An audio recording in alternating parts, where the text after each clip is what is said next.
Hello, everybody, and welcome to our live coverage of President Joe Biden's first State of the Union speech. I am Krystal Ball, joined by Marshall Kosloff and Saagar and Jetty and Kyle Kulinski. It is all happening. We got realignment. That's we got right. Krystal Kyle and friends. We got secular talk. We got breaking points. After the speech, we're going to have Marianne Williamson and Zed Jelani on, so make sure you join us afterwards, too. And we're going to stream the speech live on the channel, so you don't have to go anywhere for that. As I mentioned, this is actually Biden's technically his first State of the Union, because the first year that a president is in office, they deliver an address to Congress, but it's not technically a State of the Union. Another thing that's noteworthy is this is one of the latest State of the Unions that has been done. That was the choice of Speaker Pelosi, who wanted to sort of push things off because of coronavirus and because of their own agenda. We do have a couple of excerpts that have been released from the speech. Predictably, one about Ukraine and one about the economy. I'll just read a little bit of that, and then you guys can get a little bit of reaction and get into the polls and some of those things. So on Ukraine, they say, he's planning to say, American diplomacy matters. Putin's war was premeditated and unprovoked. He rejected efforts at diplomacy. He thought the West and NATO would not respond, and he thought he could divide us here at home. Putin was wrong. We were ready. Also, Wall Street Journal reporting that he's going to announce that Russian flights will be banned from U.S. airspace. So a little bit of news out of that. Yeah, that definitely is some of the big news. And the domestic agenda, it's important to look at this as well. We brought you guys during our show about how Biden is going to be talking a significant amount about inflation. And Krystal, the things that have been released here, guys, we've all been talking about this, is in terms of the way the inflation messaging seems to poll test the best, is not necessarily like, about cutting costs. It's about, look, we have two options. We can make you poorer. Biden is set to say that's the Republican plan, or I can lower your costs. And he's going to be going after shipping, the industry in particular, trying to target consolidation there. Also talking there about trying to increase the amount of competition. I think, Krystal, it was a poll done a couple of weeks ago, which showed that was the single best message that was tested whenever it came to inflation. It also happens to be true in terms of helping costs. So I think that's pretty significant. I mean, Kyle, what are you looking at in terms of the excerpts on the speech right now? Well, just first, let me just comment on that real quick, the inflation thing. You made a good point earlier, Krystal. I don't know why. I don't know why he doesn't just blame it on corporate greed and take that. Well, it seems very likely he's going to take some of that approach. I mean, I honestly, I'll predict he won't. What do you think? I was going to say, I mean, very specifically, like he may say some vague things, but what would actually matter is to put specific corporations on blast. Right. And I mean, we saw this, Marshall, when he did just a little bit with regard to the meatpacking industry. You know, they put out a little press release. He gave like a little presser that didn't get a whole lot of attention. And for the first time, meat prices actually went down a little bit because you have mass consolidation in that industry. A majority of Americans already believe that corporate greed is not the only issue with inflation, but one of the issues with inflation. We've got corporate CEOs admitting on earnings calls that they're jacking up prices beyond what is necessary. They're making record-breaking profits. So if he really wanted to sort of land an easy win on the domestic agenda, I think you go full FDR, calling them out, not just in generalities, but specifics, name names, name companies. I do not expect him to do that at all. Yeah, that's a good way of putting it, just because, look, it's funny, you said at the start of this that Pelosi delayed this. In retrospect, that was very, very lucky for Biden. This isn't really about specifically the agenda item. It's about the fact that masking is limiting up. I just came to D.C. from New York. It was wild. I did not have to wear a mask in a hotel. Welcome. That was important. You have the fact that the Biden approach to diplomacy seems to be successful in terms of saying we're not going to intervene with troops. I am not owning this. This is Putin's responsibility. So when you combine those factors with what you're talking about, with specifically naming, there's credibility. Because I get what you were saying in the December sense, but I don't think until now the credibility would have just been there. I think if you'd thrown out different industries and different companies, people would have just treated it as noise. But right now, the State of the Union, that's an opportunity to say something. Yeah, I mean, on the one hand, they obviously had to basically rip this whole speech up that they'd been working on for months. And totally go back to the drawing board. And anything that was going to be the focus in the economic agenda. We saw some leaks also that they're going to focus on climate change and make that part of the case for this is how we're going to lower inflation. I think that's a harder sell, frankly, than the sort of corporate greed angle. But all of those things are going to be secondary to whatever he says on Ukraine and on foreign policy. And right now we're going to get into some of the polling specifically. Right now he's in this tricky spot just from the political perspective where if you ask Americans about the approach they want us to take vis-a-vis Russia and Ukraine, Biden is doing what the American people basically want him to do.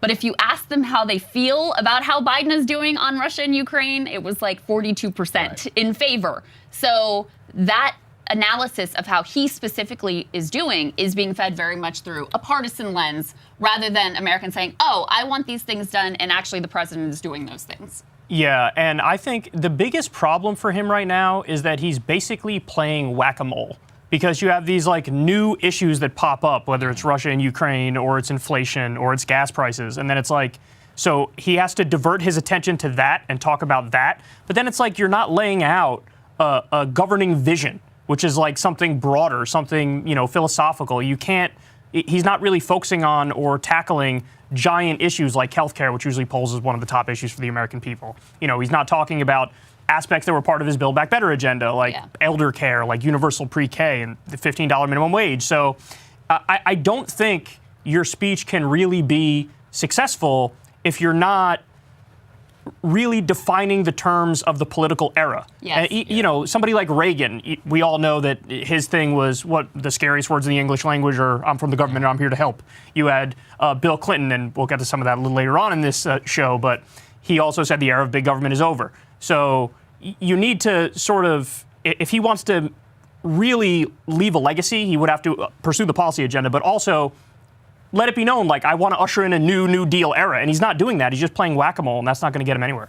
This is a very important point. And, Krystal, I think we should get to the Gallup numbers that you pulled specifically. Because this is the backdrop against which this entire speech unfolds. In addition to the Russia-Ukraine conflict, you have a country that just isn't very happy with how things are going. Right. Let's go ahead and throw that Gallup poll up on the screen. This is maybe the most significant number to understand our politics today overall. All the debates about CRT or masking or any of these things, I think, is not even close to as consequential as the fact that you have just 21% of Americans right now, according to Gallup, saying that they are satisfied with the way that things are going. 78% of Americans say they are dissatisfied. That is among the lowest ratings that we have seen. In terms of issues, economy is the top concern. Government leadership is the second highest concern. And then COVID is down to 13%. Wow. You have 42% saying giving the economy the lowest possible rating, saying it is poor. Wow. 37% saying it's only fair. A mere 21% say that the economy is either excellent or good. And oh, by the way, 70% of people say that the economy is getting worse. So, Marshall, this is the other issue that Biden faces is, look, they've got some numbers they can point to. They've been out there trying to make the case that, look at job growth, up until result, the stock market's good. I mean, there are things that they can point to. Even wage growth has been up, even though that's been eaten away by inflation. But you're not going to persuade the American people that their lives are different than the way that they are experiencing them. Yeah, so that's why, look, I want to go to Kyle's point around Bill Clinton giving the big speech, Reagan. Joe Biden isn't either of those presidents. Why was Joe Biden elected? Joe Biden at his core was elected because this guy is supposed to make things normal. And I think the opportunity here isn't the ideal opportunity. The ideal opportunity would be a governing vision for this country. But given everything that Biden has, given his 50 plus years in government, what he can actually do tonight is say, hey, this is our reset point. I've stabilized our position in Eastern Europe. I haven't committed troops. I'm not going to escalate. I'm sure you all are fearing this, but the number one thing that people are sending me when they're sending in questions or talking to your friends is, hey, is there going to be a nuclear war next week? Joe Biden's only actual job for the next week or so is going to be proving he's not going to do anything to make that any worse. And I think what you could then do once you've stabilized is then build, because that's the biggest problem with the governing vision issue right now. Yeah, let's put that Gallup tear sheet up there, actually. actually, please. And the important part of that is that when satisfaction is low and the economic concerns remain high, is I've got a book behind us, so you can't see it right now, but I reference it all the time, Freedom from Fear, which is FDR, very much to this point, confronted major international crises abroad and a massive economic crisis. And what he did is he fused the two into saying America will be strong, we will rebuild, and he combined it with a domestic economic program. And especially in a major flashpoint like right now, what you're talking about, Marshall, when you have such, and you guys can see those wrong track numbers there down at the bottom, that's catastrophic. He needs to combine this in a sense of we're not going to wage war abroad, we're going to wage war on the price increase at the pump. We will guarantee you, and I mean, I've talked so much about this, but so much of this doesn't even have to do with Congress. I mean, a lot of it has to do with I will guarantee, I will do everything in my power to bring that gas price down, to make sure, I mean, right now, Krystal, is the highest we have ever seen on wheat prices since 2009. The spot commodity index hit the highest level since the 2008 financial crisis. This is catastrophe. Sunflower oil, 75% of it comes from Russia. People are going to see real increase in the price of food, in the price of gas. A $4 a gallon national average is very likely as a national average. Not saying it to scare anybody, but as a problem that the president needs to confront, he needs to show vigor. And this gets to actually what Kyle said. Look, no fan of a lot of Ronald Reagan policy, but what he was so great at doing was to combine both the confrontation of the Soviet Union with how people were feeling with 1979 with it's morning. We're going to crawl out of this hole. And if he doesn't do that, then Biden is on his way to becoming Jimmy Carter. In a lot of ways, much to my chagrin, we are still living in the Reagan era. Sure. So for sure. It was incredibly politically successful, even though I find almost every part of it to have been a disaster for our country and for the world. Listen, when you're president, you have to play the hand that you're dealt, okay? This is where we are. And so what I'll look for in this speech is, did they just take the speech that they wanted to give that has, we saw some details, they're going to call for raising the Pell Grants by $2,000. Oh, wow, big deal. They are going to sort of uselessly call again for the $15 minimum wage, which of course we know they have no intention of or no plan in order to pass. And some other measures, the paid leave, that again, they don't seem to really have a plan to get through. So do you just take that old speech and sort of stick it on to a new beginning with regard to Ukraine? Or do you use what is unfolding in our geopolitics today to stitch together a narrative around, climate is obvious here. Part of why American consumers and the working class are so exposed is because we haven't taken the steps to get off of fossil fuel. That has made us incredibly vulnerable, not just to Russia, but to the Saudis as well, who've been colluding with Russia to increase prices. That's part of why you are facing higher prices at the pump. So rally people around a national agenda that has been brought into clear focus of why this matters, given what we see unfolding in Ukraine and Russia, because the more dependent we are on countries overseas, the more we are dependent on globalization, the more vulnerable we are, Kyle, the more that we have handed our, would-be adversaries and competitors and some of the worst, most malign actors around the world, economic cudgels that they can use against our own population. I feel, though, like Manchin has hijacked the narrative effectively. I just saw an article on this earlier today where Joe Manchin is out there saying, look, this proves we need to increase our own reliance on fossil fuels and, but use our stuff from here at home. So my guess is that Biden, in terms of his policy, is more going to go down that path as opposed to what you're talking about, which is hey, maybe this is the perfect opportunity to totally try to get off of fossil fuels and usher in the future when it comes to, solar, wind, whatever the new technology is. Because the other thing is there are inevitable patents in those industries that are going to come. And so the question is, do you want the U.S. to get those patents, or do you want China or some other country to get those patents? And if we get those patents, then there you have it right there. It could be, the future of some sort of new deal, and we start the process now. Yeah, so let me go ahead and read this from Joe Manchin. So here's what he said. 3 different points here. He says we need to ban all Russian energy imports now. Now, I've seen some reports here that Russian oil is very likely to be de facto banned from the United States. Number 2, though, he says we need to dramatically increase domestic production of energy. And number 3, he says says we need to compel every energy company to immediately cease any and all investment, operations, and production in Russia. I think we should put Joe Manchin's money where his mouth is. And Marshall, you and I have been discussing this, and you're going to be doing something on nuclear as well. I think this is the nuclear energy moment. I mean, we have here the moment where we could actually call for, and I do think there could at least be some semi-bipartisan consensus,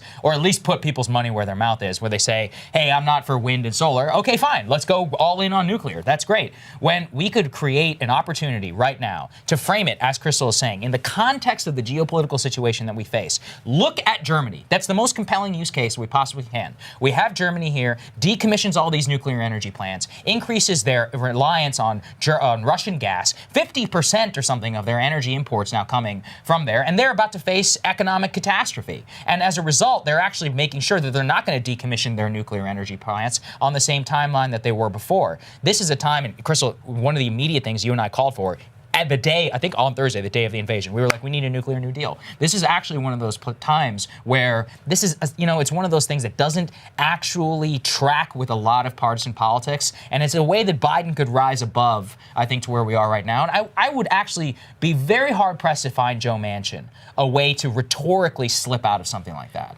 Yeah, and the key thing here is, a lot of, I hate to say all of the above energy policy, because we know that has certain cringe elements to it. But the thing that's actually... Baby drill. This isn't 2008, I do think we should drill in the short term. The key thing is scarcity mentality. I mean, this is something you talk about all the time, Krystal. Like, the opportunity here for Joe Biden is, once again, he can't agree with Joe Manchin on the lowering dependence on Russia. There's the easy tie to the geopolitics with Russia there too. And then there's just the broad point of, with this nuclear New Deal that you're talking about, Saagar, you need investment in science, you need investment in technology, and that also needs to be applied to areas like clean energy and other basic spaces like that too. So that's something comprehensive. If we're thinking back to why Build Back Better just didn't really catch, what were people just saying in the polling? What were they saying on the street? It just seemed like this big amount of money, and there was just no tie to it. I think what Biden could do, I think we're getting to the vision point you're talking about earlier, Kyle, which is, look, America needs to come back. We can come back. Here are these very specific ways that we can come back, and here are the ways I specifically am going to do that. This isn't just me throwing, $3 trillion. I remember I was listening to Chamath Palihapitiya on the All In podcast, and he was saying, what if we just took the $3 trillion and put it towards solar energy? And that's what was silly. That isn't how this works. But there's something directionally accurate about that, in the sense that investing large amounts of money in specific ideas would make more sense in these amorphous programs. Well, this is something, Kyle, you talk about all the time, which is channeling people's energy into one big national project that they can sink their teeth into, that everybody can kind of get on board with, that feels like a kind of coming together and a way for us to get our mojo back and restore some pride. And, oh, by the way, address some of the critical issues that we face as a country right now. And listen, I mean, the thing with Joe Biden, I was actually talking to the leader of a elite DC progressive organization who has a lot more ties in than any of us do, to the Biden administration. And he was asking me, he was like, what do you think, this was before Ukraine and Russia, he's like, what do you think they're even going to call for on the economic agenda?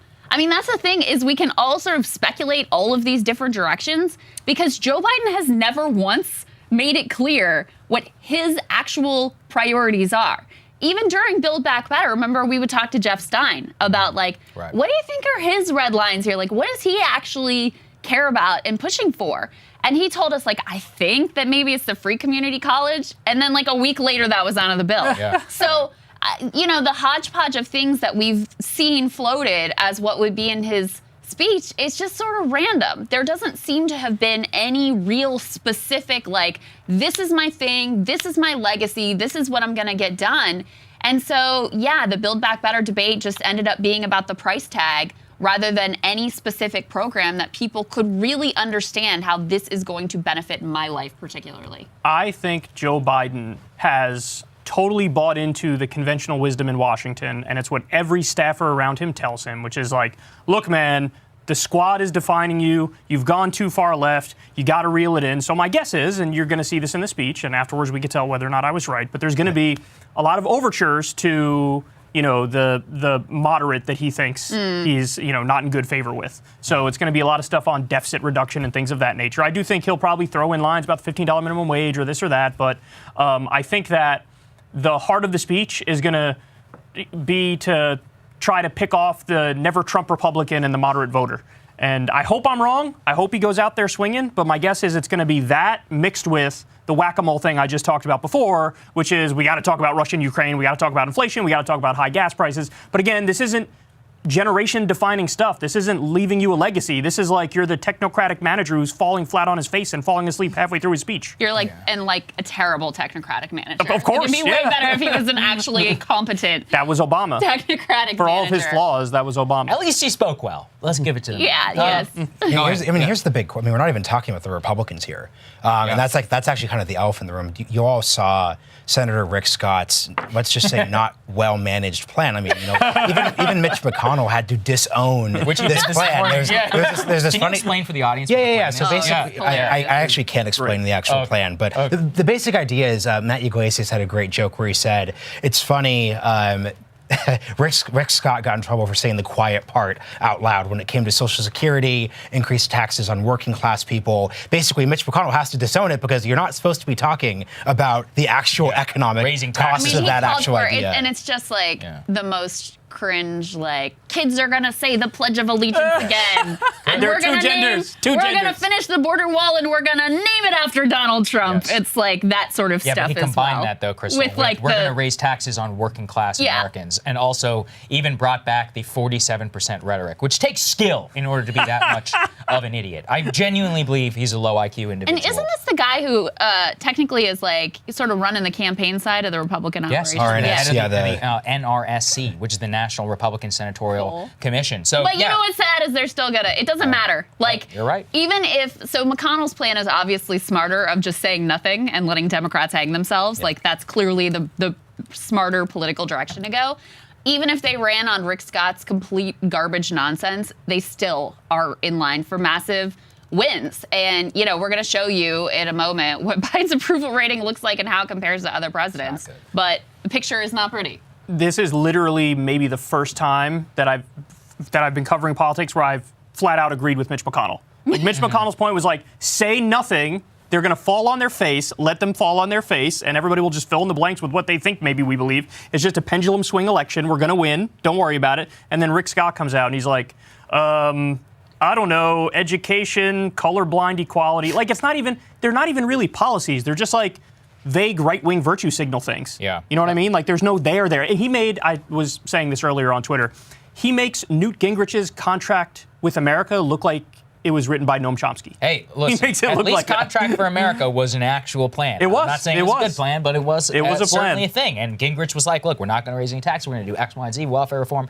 etc. And he was largely successful in doing those things. Krystal alluded to this 538 thing. Guys, go ahead and put the third element, please. We're going to skip the second one, how Biden compares with past presidents. Now, what's very important here for you guys to see is that you can see exactly where Biden tracks with past ones. Now, George W. Bush is obviously an aberration. This is the post 9/11 So era. Biden, just so people Right. can see, because it took me a long time Yeah. to figure out what the hell this was trying to tell me. The green is Biden. Yeah, the green is Biden. And the black is all these different presidents at the same period in time. For those who are just listening, what we can go ahead and describe it as is he's virtually tied with Donald Trump. Now, the reason why you don't want to be in that situation is that Donald Trump, despite having a low general approval rating, had an extremely high approval rating within the Republican Party, up into the high 90th percentile. Biden, on the other hand, only has about 40% of Democrats who even want him to run for president again. So has no enthusiasm on his side whatsoever. Has a general disapproval as well as a lack of base approval. Compare him also to Barack Obama, and you can see the exact same thing. Obama was sitting right around 49.8%. Biden currently at 41.9%. To be clear, these are aggregated numbers, so this is about as close as we're going to get. Take all the grains of salt, with the polls. Against George W. Bush, it's not really all that applicable. But even look at Bill Clinton, who himself suffered, the Contract for America defeat. At this same point in his presidency, guys, Bill Clinton was at 48%. He was almost above water. Biden is below that. Biden is below where George W. Bush was at this time. He was at 73. HW. Sorry, George HW. H.W. Well, Bush. NW, NW. significantly. Obviously, everybody's always going to be below W Yeah. and also above W in an interesting sense. But I think the final and the most important comparison I'm going to continue to track all the way through is Jimmy Carter. Jimmy Carter was more popular than Joe Biden was at this time in his presidency. Don't get me wrong, Carter does have the all-time low at 28.8%, but if Biden does not handle himself well, not just necessarily tonight, but throughout this international crisis, and if the inflation, the stagflation continues to come, if we see gas hit, for example, $5 a gallon across the nation, or gas lines or anything like that, I think he's done. So here's what I will say as a little bit of maybe a bright spot for Joe Biden is it does seem like in a couple of the very latest approval polls, It's ticking up. It's ticked up a couple of points, more to the 42, 44 range. But You can work with that. you know, the problem with him being more or less tied with Trump, Marshall, is that the people who liked Trump really liked Trump. The people who are still with Biden are like, this is maybe the best we could get. It's okay. I certainly like him better than the other guys. He has the hard opposition now. I mean, that used to be kind of his strength is, he didn't have like the people who were passionately in love with him, but he also didn't have the passionate hatred early on in the presidency. He didn't make that good of a villain for Republicans. They were going after other stuff and trying to tie him to AOC and that sort of stuff.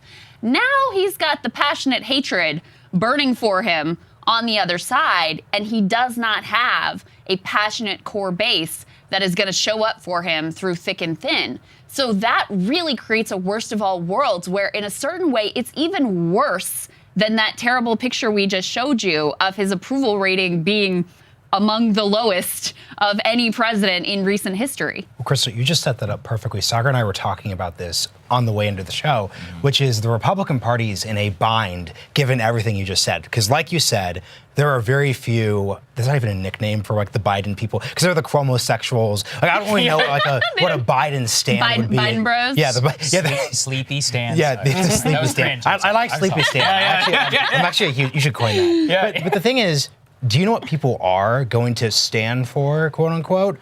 Opposing Trump. So Trump, the person who would walk away with the Republican nomination, if held today, if held tomorrow, if held a year from now, is the person who would activate the Democratic base. Because guess what? You're right. No one is going to get up and just affirmatively fight for Joe Biden. That's a situation where if you're Governor Ron DeSantis, you're in a good place. I mean, Ted Cruz. There's a couple of Republicans where this seems to be a good situation. But if Trump is nominated, that seems to be the only way out that I could straightforwardly see for Joe Biden. Democrats. Yeah. In terms of the enthusiasm gap you're describing there, Trump instantly changes that. I'm not sure I agree with that. I think Trump still to this day is perpetually underestimated. Don't get me wrong. There's a lot of signs that he's sort of off in the wilderness a little bit now. He cannot stop talking about January 6th. And it's like, this is the last thing anybody wants you to be talking about. But never underestimate Donald Trump. And by the time the next election comes around, Biden can't just hang out in his basement all day like he did for the last election. So he's got to actually get out there on the campaign trail. Do you think Trump would be a more formidable opponent than sort of generic Republican X? No, I think generic Republican X would probably have a higher likelihood of beating Biden. But I think if it's Trump versus Biden again, it's a coin toss. Yeah. Yeah, I think that's right. You know, this is always the issue with Trump, which is he's his own worst enemy, and he's also probably the best, quote-unquote, Republican, because he has a huge amount of polarization. He can get people to come out to the polls, love him or hate him. He activates almost every citizen in the country, had the highest number of people who came out to vote for him, the most votes of any Republican president. He just doesn't tell you about the other side in that election for a sitting president. But the reason why it's important on this front is Trump is the X factor. He does literally change everything. The other problem, though, in a lot of our analysis is that the DeSantises of the world and all of them, if Trump runs, it's not going to happen. He is the nominee if he runs. They won't run. Yeah, exactly. So it's the only way in which this entire election will play out. Here's the reason why I think Trump is more formidable in 2024. Make America great again after years of inflation, of Russia, of all of this is a potent symbol. Here's the other thing. The best thing that ever happened to Donald Trump was getting kicked off of Twitter because people forgot how annoying he can be. And I, unfortunately, still have to read all of his idiotic statements about, did you see so-and-so on Fox News? Thanks for taking one for the team. Yeah, there, buddy. welcome. Yeah. By the way, Trump team, please unsubscribe me from these emails. Go ahead. I want to build into that because it's a key. Like, look at what Trump said the day, and I'm not trying to be MSNBC here, but the day of Putin's invasion, Trump was like, "Oh, that was a very smart move." That is an example of how. Can you imagine how bad the tweets would have been? Oh, yeah, and now he's praising Zelensky. He's doing his like Right. Trumpy thing, but that's what people don't like. So I think this is really. And look, we know by now, we've done this for like 7 years. Yeah. He is not going to change. So the question is, how much? But I want to say something, because what's interesting is, it's not just that Trump's running again on MAGA if he runs. He's basically running on Make America 2019 again. Yeah, which is and that so is a potent. potent argument, and that's going to be very tough on the Biden. In terms of the job numbers, the general, like, what is a mask? Like, what is Putin didn't invade COVID? when I was president, he could say it over and over. And that's the gonna be polls, very- and you guys covered this, the polls show that a majority of Americans think that it would not have happened when Trump was president. So it's a Look, weird. I mean, listen, the bottom line of what that matchup is going to be is how people feel about the economy at that point, how they feel about the right track, wrong track. And there are things that could go horribly awry for him. You could continue to have inflation spike. You could continue to have people feel like they're, stuck in reverse. Or you could have some things bounce in their direction where really through no doing of his own, the economic prospects are looking a lot better. Right. Masks are already coming off. Like that sense of the return to normal is coming into place sort of right now. So that's what it's ultimately going to come down to, because Lord knows this man is not really going to accomplish any more agenda before we get to the presidential election. So it's going to be the whims of what the overall climate is, Kyle. I don't see the light at the end of the tunnel for Biden, because the way out for him, he can't rely on like charisma or like his base. So the way out for him is policy. And he's just shown he doesn't have the chops. He doesn't have the LBJ ability or the FDR ability to arm twist the senators in his own party to get them to come on board. And so he's just stuck in limbo. You guys don't think the bipartisan infrastructure deal, or BIF as it's labeled here, indeed, that's not going to get him over the finish line? Well, no, but I'll defend Biden on this. Someone has to. Look, he doesn't have FDR's majorities, and he doesn't have LBJ's majorities. Like this is the problem for Not Joe even Biden. trying, though. That's the problem. But what I'm just saying though is, I mean, look, let's take this back to 2011. So if the Obama issue, Obama's shellacked in the midterms, but then what the Republican Party does is spend 2 years of cringe. So the thing I'm also curious about is how are Republicans going to perform during once they win in the midterms? Like, what is going to, because that's a factor we're not really discussing here, which is like, is Marjorie Taylor Greene going to do another like Nazi rally, that's what I'm genuinely wondering, because that pressure is going to be there, because what happened in 2011 is they got cocky, and I think people are going to be so cocky, and I think as we saw with Rich Scott, he's planning on running for president. Everyone knows this, and that plan was a mini preview of what happens when a bunch of people who think they have a shot overreach. High on their own We should actually spend some time on this. This is a good point. We were talking before, like, should we cover the Republican response? And I was like, I don't think anybody cares. Kim Reynolds, like, I barely know who she is, and I don't think anybody's going to tune in to these things. These used to be king-making nights, Right. I mean, Marco, or they were king Bobby destroyers. Yeah. Bobby Joe Kennedy, remember Joe Kennedy? Joe Kennedy. Oh my God. Weird lip gloss. Bobby whatever Jindal one going was on. the best, though. I don't know. I mean, Marco did a pretty bad job. nobody ruined, but Marco Rubio has kind of made a little bit of a comeback. That's Jindal, true. that was the last we ever heard of that dude. That was over. Even I think Stacey Abrams did one to Trump. These things have not, these were supposed to be, the slot. It was supposed to be like a real thing, but also in the age of primetime TV, a lot of that stuff is dead. The reason Kim Reynolds, I think, was chosen is anodyne. It's just nothing. It's like, okay, generic Republican. Joe Biden is making us weak. She's from like Iowa, so I don't even know why I'm saying that. But in that accent, but Mask off. my Texan roots. Okay? All right. Joe Biden is making us weak less.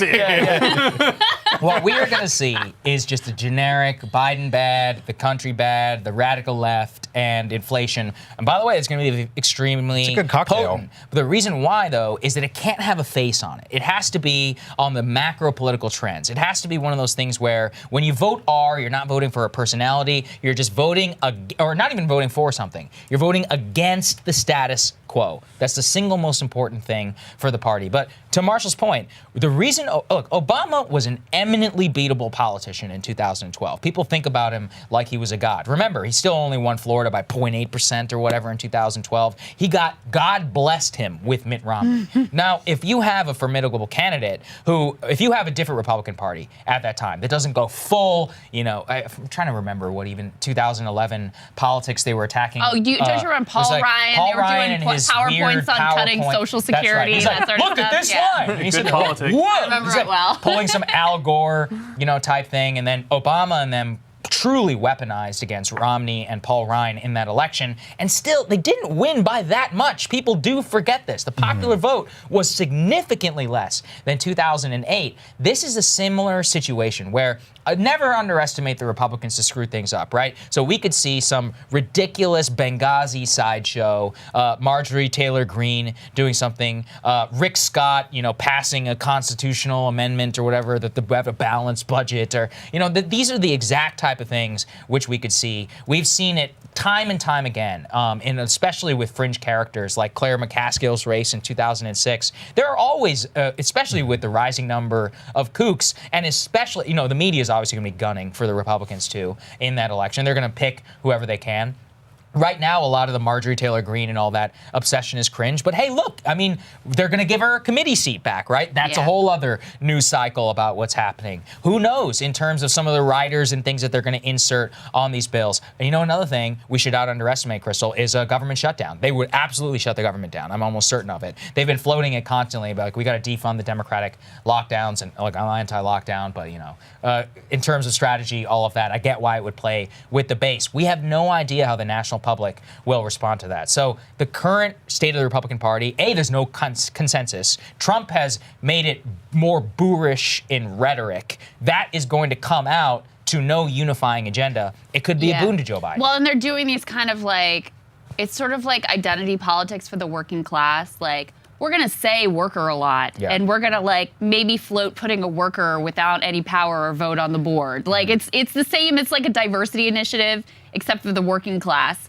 So when you find out there's no there in terms of the new rhetoric, it can ring as hollow as I think the identity politics plays do now. But, the other piece of this that I think is really important is that a majority of Democrats don't want Joe Biden to be the nominee next time. Right. And so that opens a huge door where I think it is very likely he faces a primary opponent. Do I think if he's, able to run and all that it's going to be easy for a primary opponent to defeat him? No, he's an incumbent president. He's a leader of the Democratic Party. There's going to be all kinds of rallying of the circling of the wagons. That's the saying.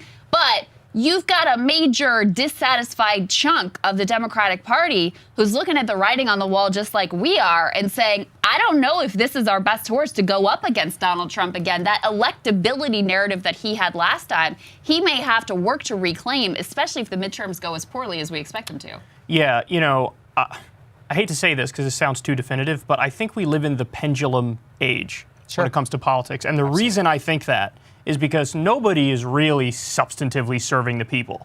So what you see is one party wins and people go, oh, this is terrible, let's vote for the other guys. And the other party wins and people go, oh, this is terrible, let's vote for the other guys. And you just go back, forth, back, forth, back, forth, back, forth. So, by that logic, it's honestly, anything could happen in 2024 because if the Republicans win big in these midterms, as we sort of expect them to, then people might go, well, they're acting really weird too. So maybe you do go for a Democrat for 2024. I don't know. But I really do think the overarching theme is that we live in the pendulum age because people they vote for somebody, they hate them because they don't deliver, then they just vote for the other people. Yeah, we've basically had 6 change elections in a row. Right. Just to give people an update, the president is inside the motorcade. It's about a 2-minute drive, basically because he gets the entire street cleared for him. Thank you for the traffic, by the way, Mr. President. He's on his way over to the Capitol, so usually there's a little bit of a song and dance. He'll be greeted, obviously. Then he goes traditionally to, there's a chapel where he's supposed to pray. And then after that, they bring him to the floor, and then there's that famous moment, which of course we'll have for all of you, which is the Sergeant of Arms saying,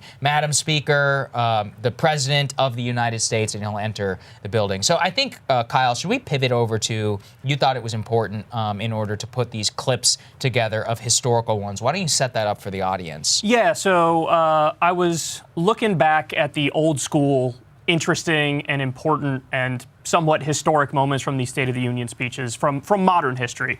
And we went ahead and put together a nice compilation here that I want to share with everybody, and then we'll react. So take a look. We know big government does not have all the answers. We know there's not a program for every problem.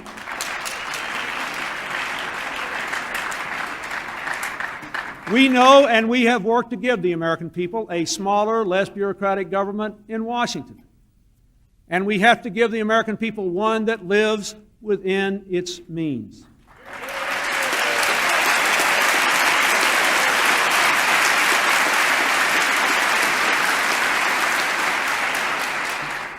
The era of big government is over.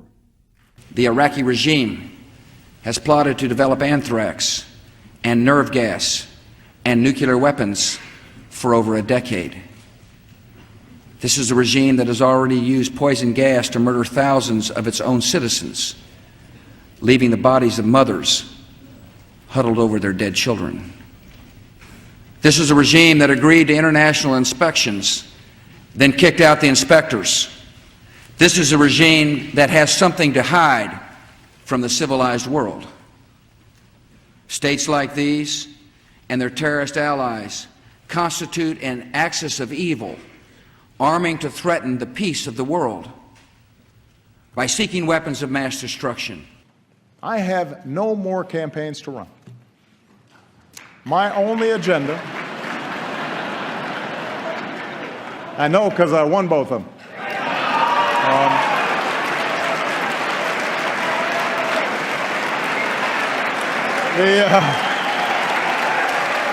But we must reject the politics of revenge, resistance, and retribution, and embrace the boundless potential of cooperation, compromise, and the common good.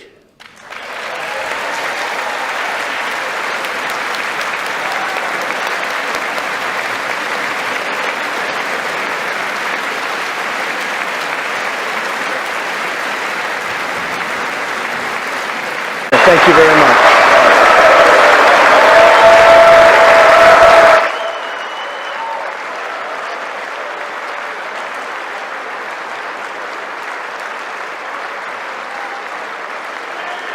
America, thank you very much.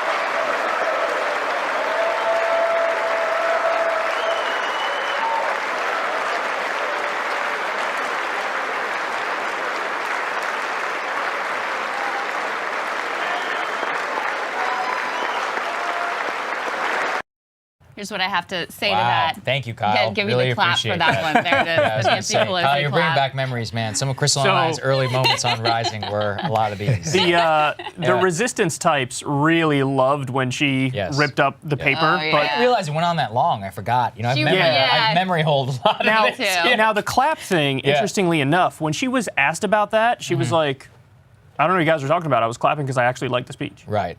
So they were trying to be like, yes, Queen, oh my God, you're throwing Look at the shade shade. with Right. this sarcastic clap. And she's like, no, I actually kind of like the speech. That's why I was clapping. We didn't get the standing ovation for Juan Guaido in there either. Oh, that's Oh right. my God. You know, now One that word. retrospect into the way that we put that together, though, isn't that the perfect symbol kind of the republic, right? So you had these moments, the era of big government is over.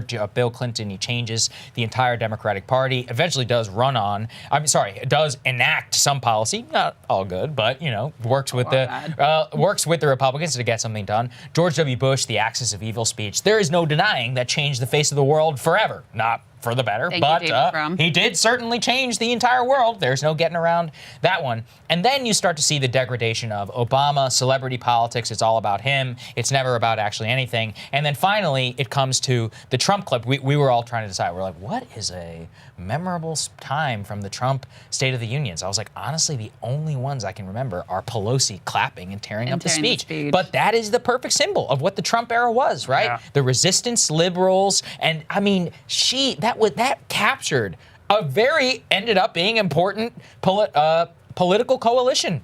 Wine moms and Trump, in his response, that. also captured a significant coalition of people who were like, "She's so rude," even though Trump will tweet Stormy Daniels' horse face or whatever.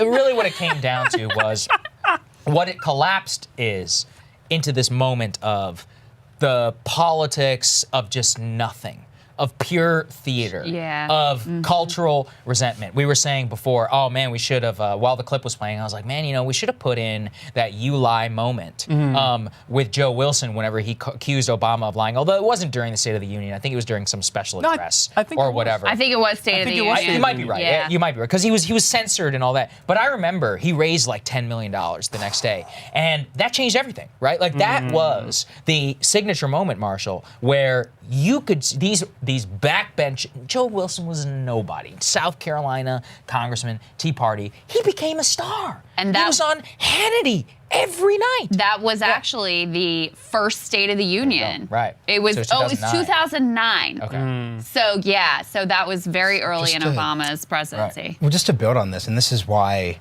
look, I'm a foreign policy person, but I'm really, I genuinely care in a way that I haven't typically during the Trump era, what Biden has to say around Ukraine, in the sense that what is Bill Clinton doing in that big government is over speech? He's responding to the fact that the Democratic Party needed to get its mojo back in the late 90s after, re-election, after the Contract of America. Like, what is George Bush doing? Like, obviously, everyone at this table did not like a single thing George Bush did in that speech. But that being said, he was responding to 9/11 saying, this is what I am doing. Joe Biden, once again, I don't think the Afghan withdrawal was the sheer cause of his polls collapsing, but I think it was timing was just terrible. The timing it was hit with the inflation. He has an opportunity tonight to say, look, the reason why the U.S. is playing a stabilizing role in Europe, the reason why we have the energy to pursue these things and build coalitions is because we're not in Afghanistan. And people gave me shit for that, but we're working from the playbook that I built. I said I was going to not go into these wars of choice the way my predecessors have. I am keeping us safe. Like, I think that's the moment that, once again, it cannot be everything like you're saying, Kyle, but I think he needs that as the moment of statement. And once again, that's actually the perfect ground for him to fight on for Republicans, because once again, most Republicans actually agree operationally with his policy. People, this is the one area of actual bipartisan, other than, weird Mr. congressman or Senator Rick Wicker. Other than a few random members who, frankly, are not driving the debate, he has actual agreement here. Yeah, I guarantee you he's not going to brag about one of the few good things he did, which is pulling out of Afghanistan. I guarantee you the colossal... He could reframe it. I hope he does, but the gigantic media pile-on afterwards, I think it scared him off of it. I remember when we were interviewing Ro Khanna and we asked him, like, well, so is Iraq up next? And even Ro Khanna was like, after this reaction? Like, I don't think so. Yeah. And, that's the problem. Well, not to mention, and then finish your point, but not to mention that he really has soured the good that he did there by then freezing their assets and helping to trigger a complete financial system collapse, massive famine, and economic devastation that could end up being worse than, even the horrors that they suffered over these many years of war. It's honestly worse than the war, to be honest, with the number of people that are starving and just how devastating it is. But to get a little less serious for a second, my embarrassing admission is that I thought that Obama moment was actually awesome. Oh, the campaign thing? Yeah. I mean, look, this is why you won re-election. Like, that's the point. He's got swagger. He was quick on his feet. He was quick on his feet. Like, that's not, like, can you imagine Biden saying something like that? He's more likely to fall asleep halfway through his speech. Look fat. I mean, I push-ups or something. I want to get which was actually a good moment for him too. Your thoughts on this, which is just here's where my pushback on you is, Kyle. You're very rightfully dunking on Biden's sleepiness and all these very obvious flaws, but you're critiquing him for not having this big vision. It just seems like I'm going to do a Donald Rumsfeld quote, you go to war with the army you have, not the army you want. As a Democrat, you're going to politics with the Biden you have, not the Biden you want. Given the constraints they're illustrating, what do you actually want him to do? So that's actually a great question, and that kind of translates or transfers into what we were going to talk about next. So, I mean, first and foremost, what you have to do is brag about the good stuff that you actually did. That's what every president does in one of these speeches. So right off the bat, I would brag about the fact that Biden raised the minimum wage to $15 an hour for all federal government employees and federal government contractors. That's something I would really be aggressive on. The other thing is he did right to repair. Remember that for the farmers. Now, most people don't know what it is. That was a huge deal. Most people don't know what that is, but he has an opportunity to explain it to people. He used to be forced to take your equipment into John Deere and then pay them to fix your stuff. And then now he said, no, that's crazy. You have a right to repair your own stuff. Pulling out of Afghanistan is something else that I would do. One of the things that's not talked about nearly as much as it should be is that he actually massively reduced the drone war, too. Massively reduced the drone war. So those are some of the things that I would brag about if I was him. But the other thing I would do is, look, I would go full, almost like Joker mode if I was Biden, and I would call out the exact people who are blocking his agenda, and I would be specific about why they're blocking it. I would say, it's the Republican Party, and then you got Kyrsten Sinema, and you got Joe Manchin, and these people are taking a tremendous amount of money from giant corporations, and then they're blocking all these basic things that everybody wants according to the polling. And I have some of the polling in front of me right now. So people want Medicare price reduction or, lowering drug prices. That's 73% popular. That's being blocked. Lowering the Medicare age, 59% popular. Universal pre-K, 59% popular. Tuition-free community college, 58% popular. The list goes on and on here. Extending the child tax benefit, that's 9 points over water. And then, of course, the tax hikes. All these things are being, tax hikes on the wealthy, I should be clear.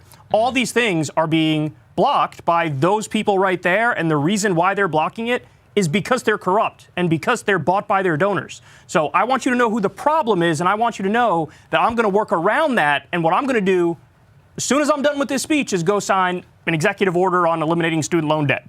Let's do free college by doing rolling student loan debt elimination, which you can do through executive order. I would go down a whole list of things. I'm going to legalize marijuana, or at the very least decriminalize it, and I'll do it through executive order. That's something that polls at like 60, 70% now.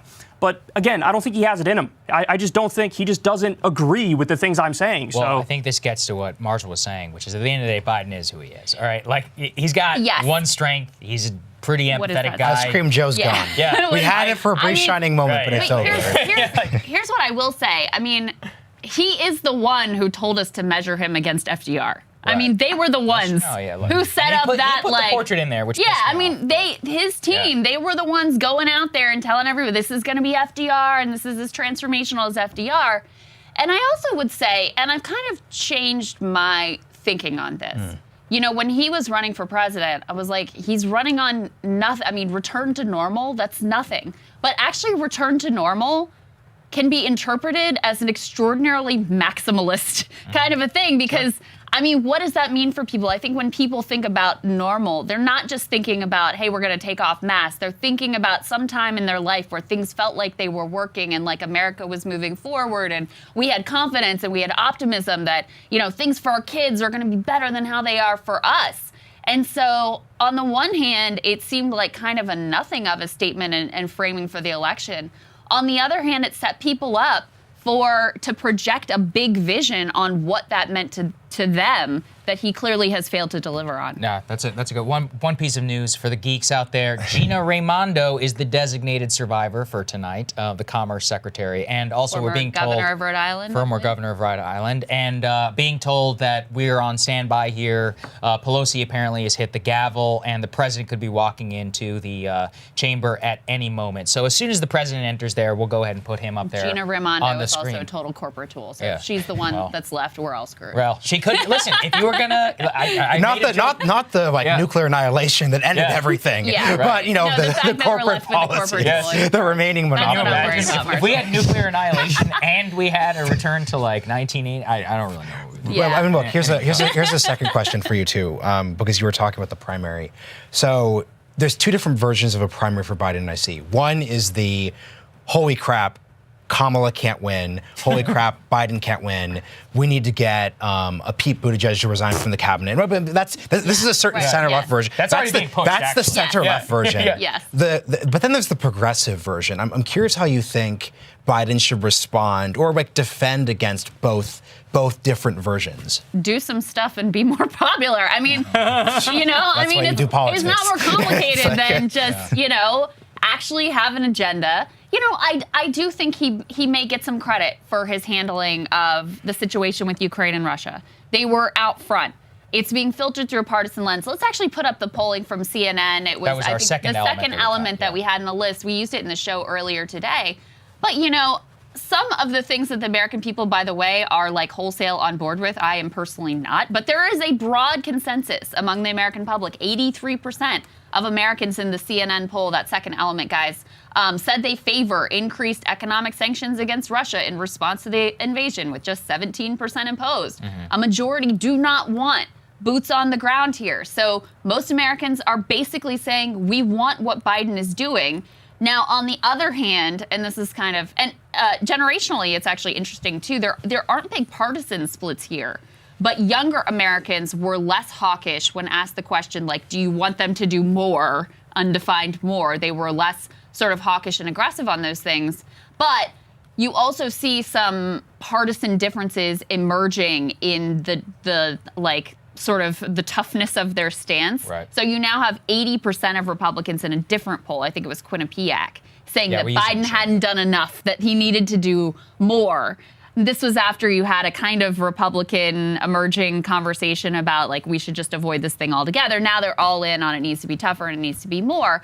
But I do think this is an opportunity where he can take some credit for some foresight, for some leadership, where people are generally behind the direction that he's going in. And, you know, it may ultimately improve his positioning here. So. You know, something kind of wild that just occurred to me. We've been doing this for 54 minutes. We have not talked about COVID or national COVID policy one time. I had a mention. I talked about my mask. Right, no, you talked about masks, but like, that's true. Crazy. I mean, what, 3 weeks ago on the show, what were we talking about? School mask mandates, vax mandates, SCOTUS, whether this was going to get rolled back, at what point. Dr. Fauci, I think they've like locked him up and put a gag on the guy and thrown him away in a closet. Seen where he should be, right? frankly. Yeah, we should mask him forever and keep him gone. But that's frankly probably this could be one of the best things that ever happened to Joe Biden. And I'm only judging this in a pure political case. I'm not saying it's a good thing that war erupted in Ukraine, but it changed the media narrative completely and totally, right? And so now he's on ground where most people kind of agree with where he is in the most hot button issue.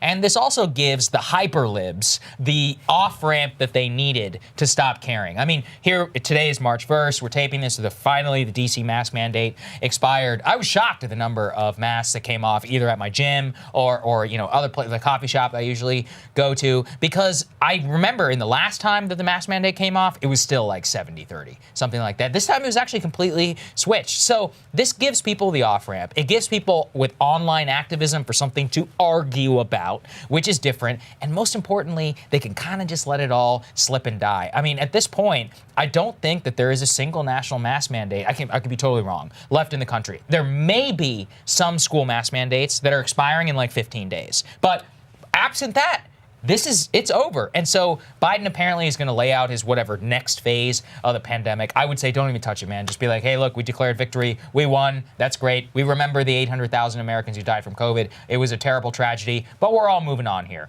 We see the vaccine mandates end in New York City.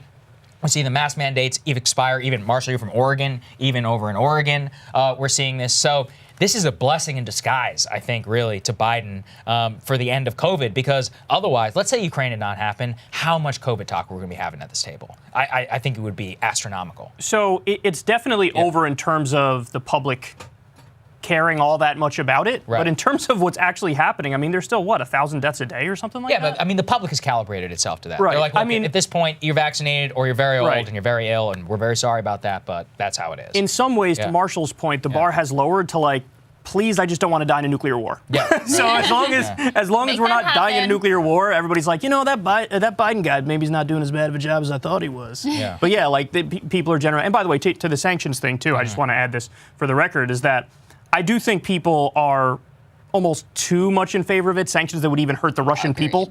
Like, I'm all in favor. Throw the book at the oligarchs, throw the book at Putin. Yeah. But in terms of, like, you know, the thing that I saw on Twitter the other day, all these people couldn't even use the subway in Moscow because they stopped Google Pay and Apple Pay or whatever. They live in a pariah state now. I mean, that's their whole orientation towards the world changed overnight. And yeah, I'm in the 3% that said they did too much. There's like 3% of the public that agrees with us that it went too far in terms of hitting ordinary Russian citizens. But I recognize that's a very small minority view. If you give people specifics, they might agree with us. Look, I mean, here's the big problem. The big problem is that Russia's using vacuum bombs on civilians, like pretty much right as we speak right now. And I think the thing that's, and once again, once you, and this is why the polling on this has been, I'll be honest, like the polling is usually depressing.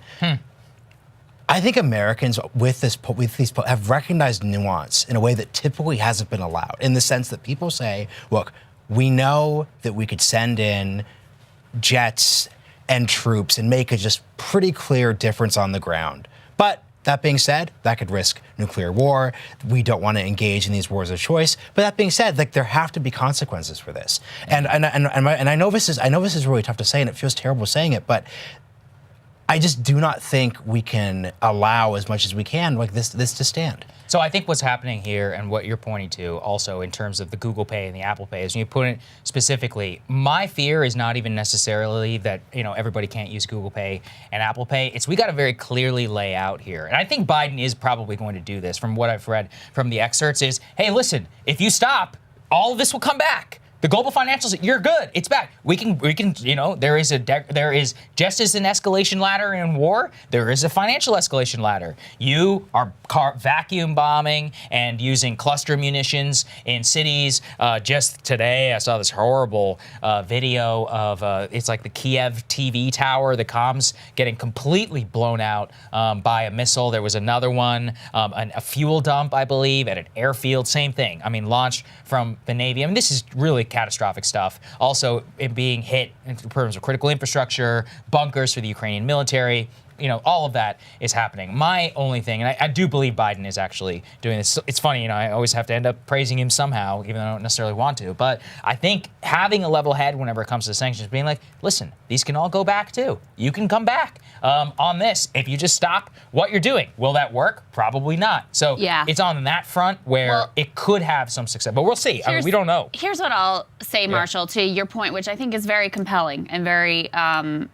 I think that obviously the overwhelming majority of people agree with you that these actions by Russia cannot stand, and they should not stand, and they should pay a price. I care less about the price that they pay than what the end result is. Mm-hmm.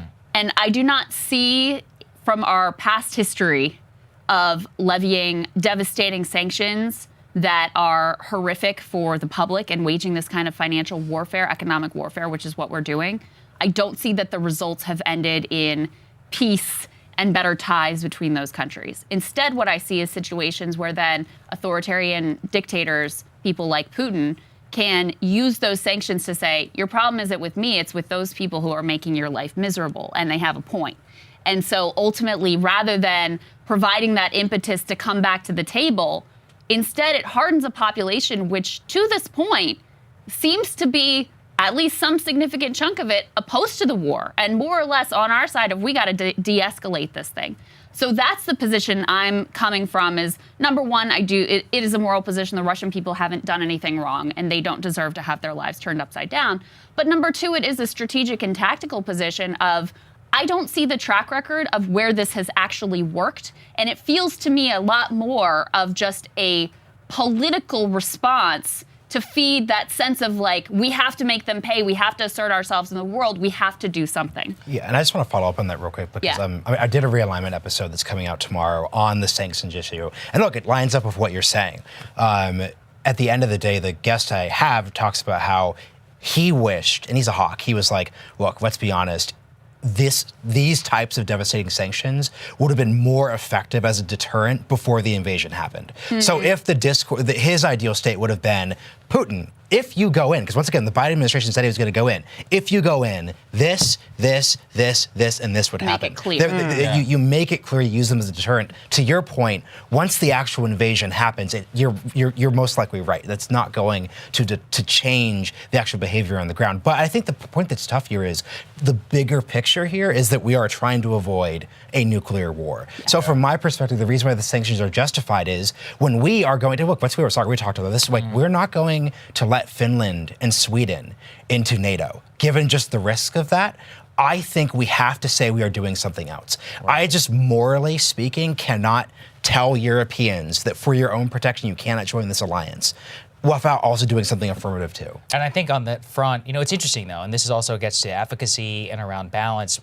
Part of the reason, we've been talking about this, we're being led by the Europeans. We're not really in the driver's seat. Biden was against SWIFT, right? He was against taking Russia off of SWIFT. He was for keeping the oil transactions. It was the rest of Europe which went to Germany and said, you're going to get with the program here, buddy. They're the ones who are dragging them in terms of the European Union and us by proxy into what is happening here. So that's another area of this entire conflict, which I think is missing some analysis, which is that the Europeans themselves, who are asleep at the wheel for 40 years and doing all sorts of idiotic stuff, both on defense spending, nuclear policy, and so much more, have now woken up and are panicking, a literal mass panic in Poland, Romania. You know, Krystal, I was reading, luckily, by the way, thank God, the EU is not sending those fighter jets over to Ukraine, not out of the goodness of their heart, by the way. It's because they necessarily want to reduce. It's because the Poles and the Romanians are like, oh no, we might need these jets. We might need these jets, all right? We're not giving these things up. Period. Yeah. Well, and also some of them are literally broken down. Like it's a beyond parody in that situation. The other thing is they were supposed to take off from Poland, which Putin can interpret as this is NATO attacking us, which is World War III. They were like, we are not dealing with this. They're like, we're the ones getting invaded. Well, we're not going especially to happen. if you have pilots from Poland or another NATO country that are flying the planes in, then it's like even more. It was dicey. Yes, I think focusing on that European part is key. And I'm actually really interested from the excerpts so far of what we've been said. By the way, we've been told any second now that the president's going to walk in to the building, so we might cut away and start describing that. That's what Crystal's best at, given her long news experience. Yeah, I'm like, he's there. I can't do it. He's there. He's walking. Look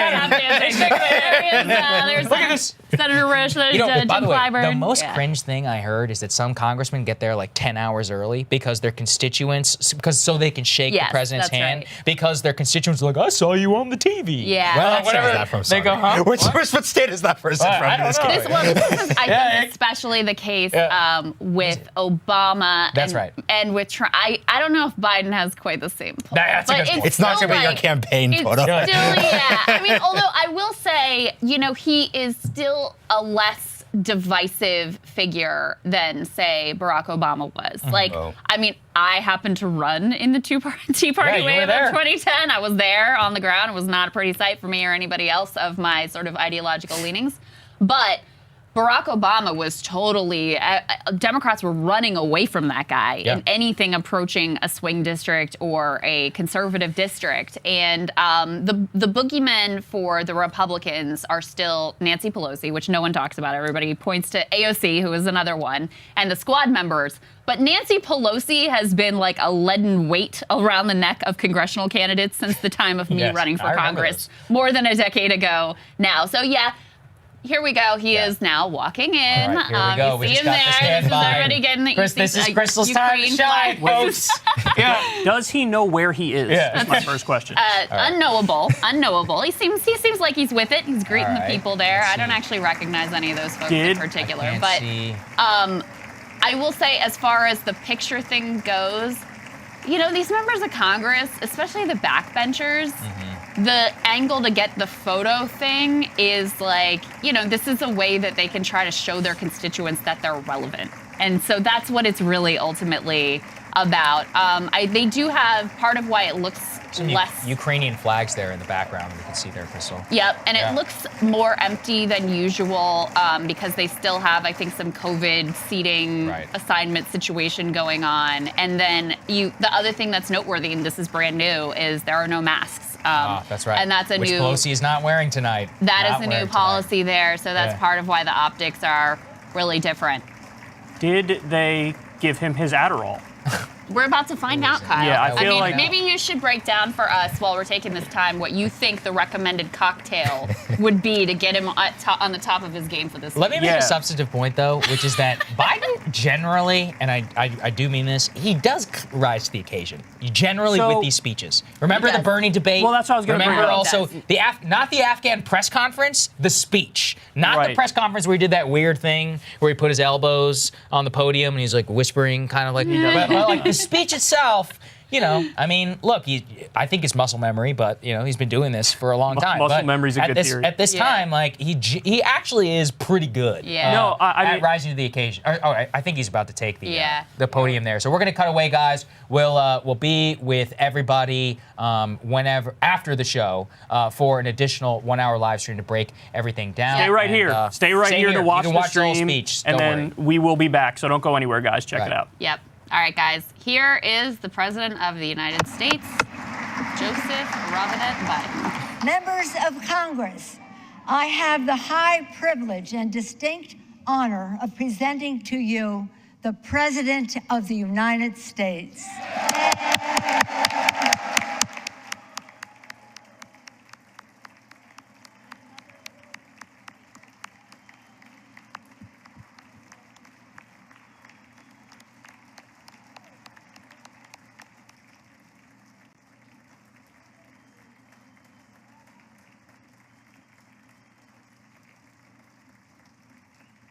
Thank you, thank you.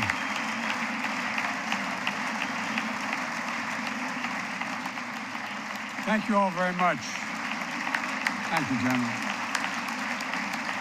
Thank you. Thank you. Thank you all very, very much. Thank you. Please. Thank you so much. Madam Speaker, Madam Vice President, our First Lady and Second Gentleman, members of Congress and the Cabinet, Justice of the Supreme Court, my fellow Americans. Last year, COVID-19 kept us apart. This year, we're finally together again. Tonight,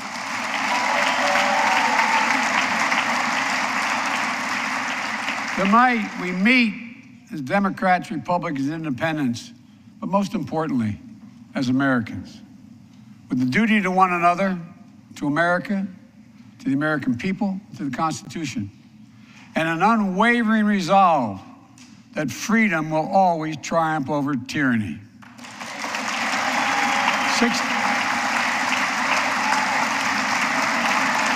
Thank you.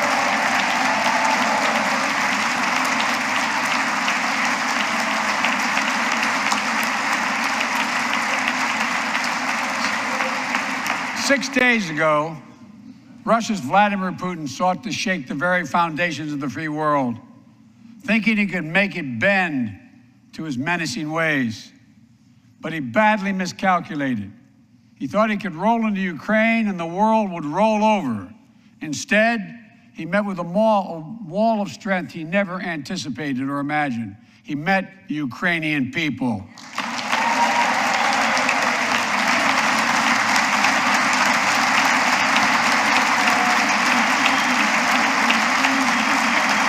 President Zelensky, to every Ukrainian, their fearlessness, their courage, their determination literally inspires the world.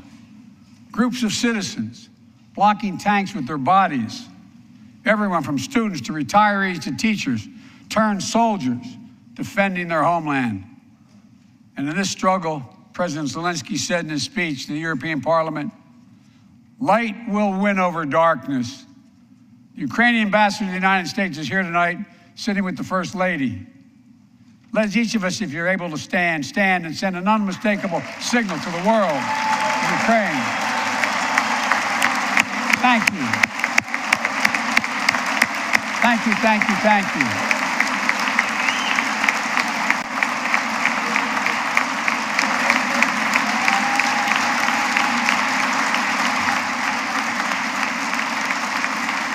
Bright, she's strong, and she's resolved.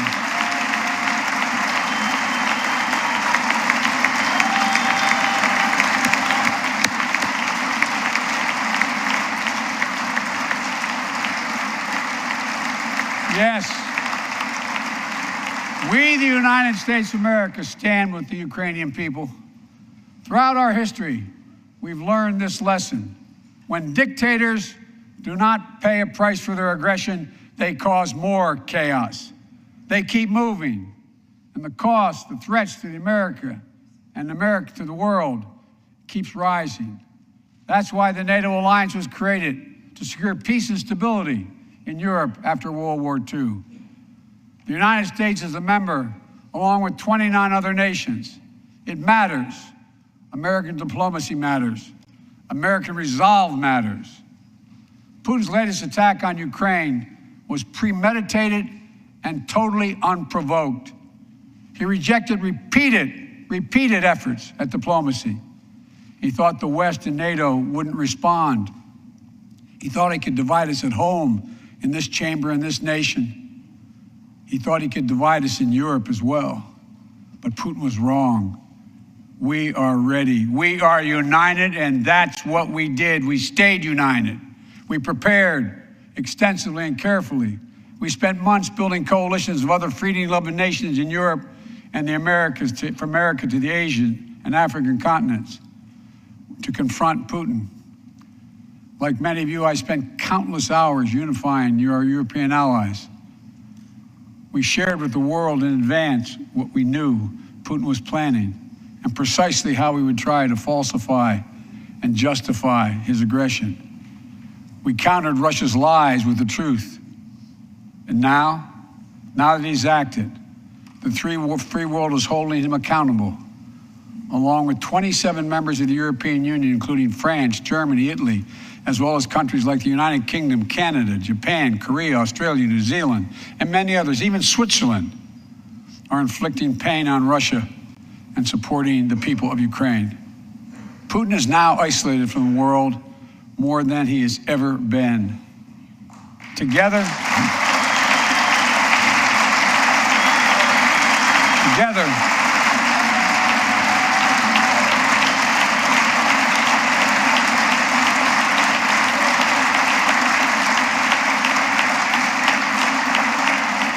along with our allies, we are right now enforcing powerful economic sanctions. We're cutting off Russia's largest banks in the international financial system, preventing Russia's central bank from defending the Russian ruble, making Putin's $630 billion war fund worthless. We're choking Russia's access. We're choking Russia's access to technology that will sap its economic strength and weaken its military for years to come. Tonight, I say to the Russian oligarchs and the corrupt leaders who built billions of dollars off this violent regime, no more. The United States, I mean it.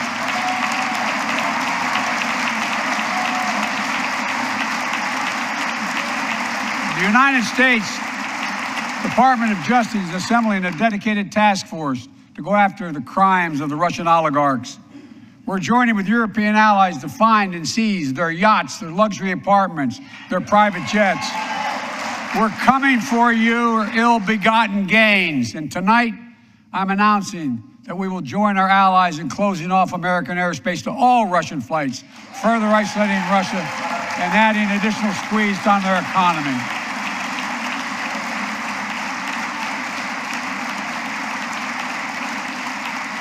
He has no idea what's coming. The ruble has already lost 30% of its value. The Russian stock market has lost 40% of its value, and trading remains suspended. The Russian economy is reeling, and Putin alone is the one to blame. Together with our allies, we're providing support to the Ukrainians in their fight for freedom.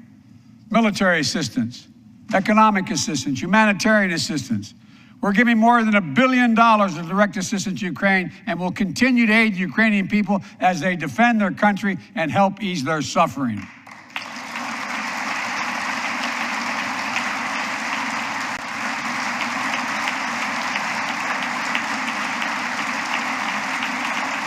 But let me be clear, our forces are not engaged and will not engage in the conflict with Russian forces in Ukraine.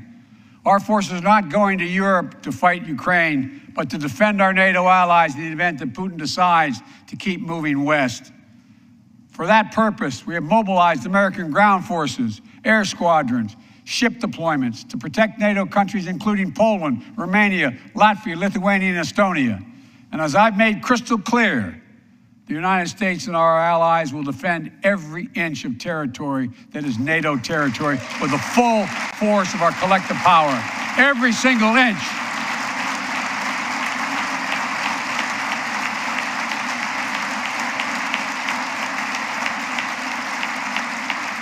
And we're clear-eyed. The Ukrainians are fighting back with pure courage. But the next few days, weeks, and months will be hard on them. Putin has unleashed violence and chaos, but while he may make gains on the battlefield, he'll pay a continuing high price over the long run. And a pound of Ukrainian people, the proud, proud people, pound for pound, ready to fight with every inch of energy they have. They've known 30 years of independence, have repeatedly shown that they will not tolerate anyone who tries to take their country backwards. To all Americans, I'll be honest with you, as I always promised I would be. A Russian dictator invading a foreign country has cost around the world. And I'm taking robust action to make sure the pain of our sanctions is targeted at the Russian economy, and that we use every tool at our disposal to protect American businesses and consumers. Tonight, I can announce the United States has worked with 30 other countries to release 60 million barrels of oil from reserves around the world. America will lead that effort, releasing 30 million barrels of our own strategic petroleum reserve. And we stand ready to do more if necessary, united with our allies. These steps will help blunt gas prices here at home, but I know news about what's happening can seem alarming to all Americans. But I want you to know, we're going to be okay. We're going to be okay. When the history of this era is written, Putin's war in Ukraine will have left Russia weaker and the rest of the world stronger. Well, while it shouldn't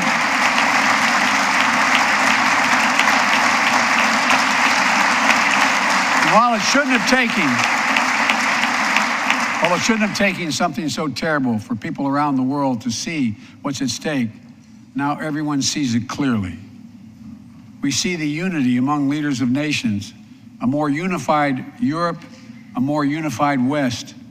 We see unity among the people who are gathering in cities and large crowds around the world, even in Russia, to demonstrate their support for the people of Ukraine.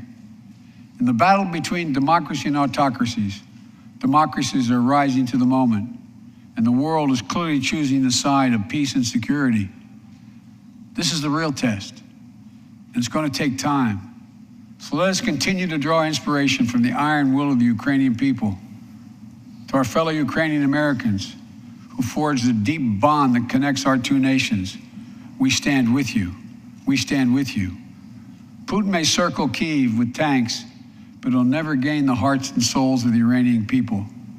He'll never extinguish their love of freedom, and he will never weaken the resolve of the free world.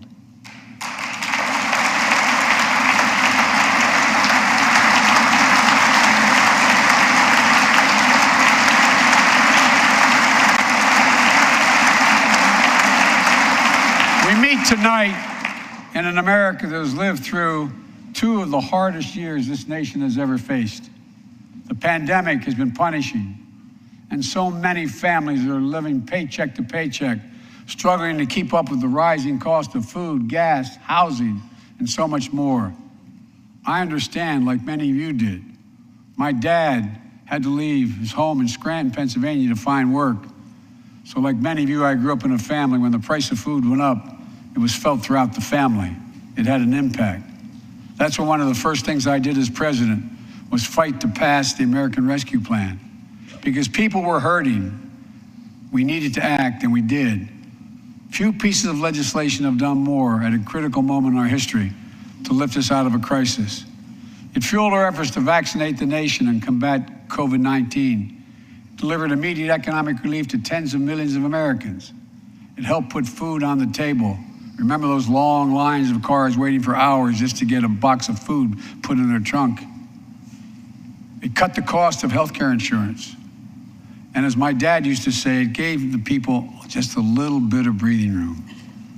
Unlike the $2 trillion tax cut passed in the previous administration that benefited the top 1% of Americans, the American Rescue Plan helped working people and left no one behind. Folks,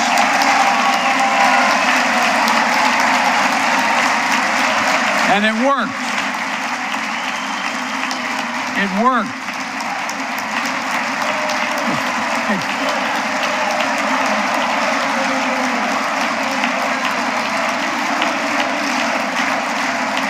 It worked.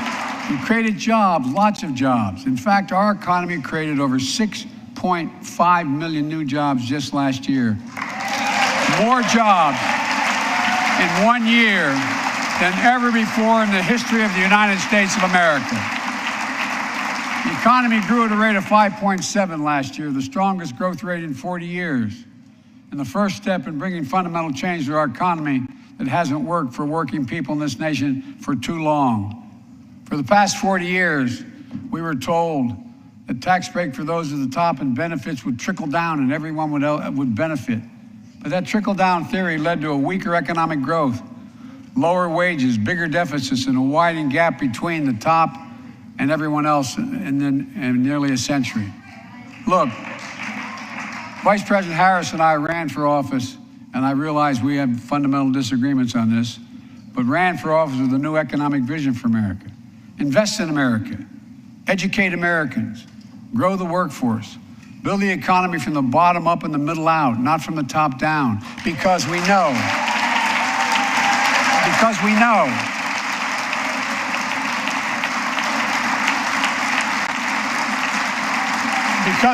when the middle class grows, the poor go way up and the wealthy do very well. America used to have the best roads, bridges, and airports on earth, and now our infrastructure is ranked 13th in the world. We won't be able to compete for the jobs of the 21st century if we don't fix it.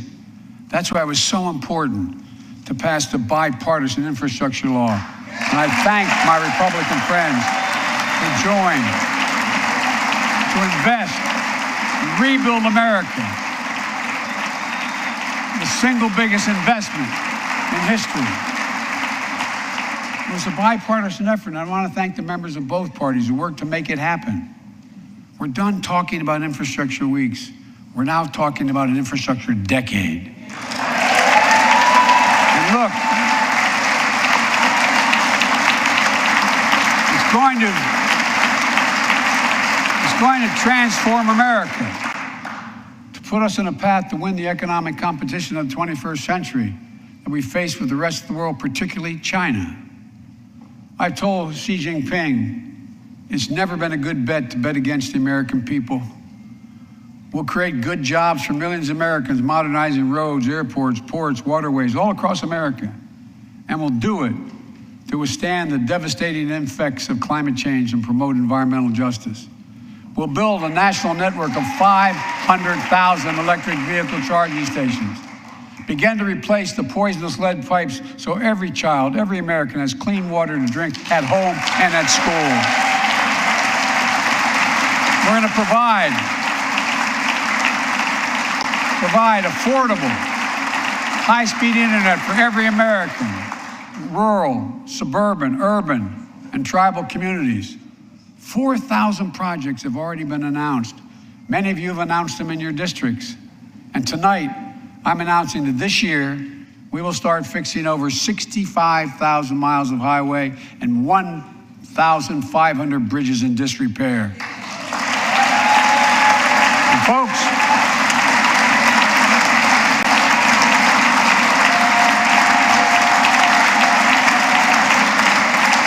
when we use taxpayers' dollars to rebuild America, we're going to do it by buying America. Buy American products. Support American jobs. The federal government spends about $600 billion a year to keep this country safe and secure. There's been a law on the books for almost a century to make sure taxpayers' dollars support American jobs and businesses. Every administration, Democrat and Republican, says they'll do it, but we're actually doing it.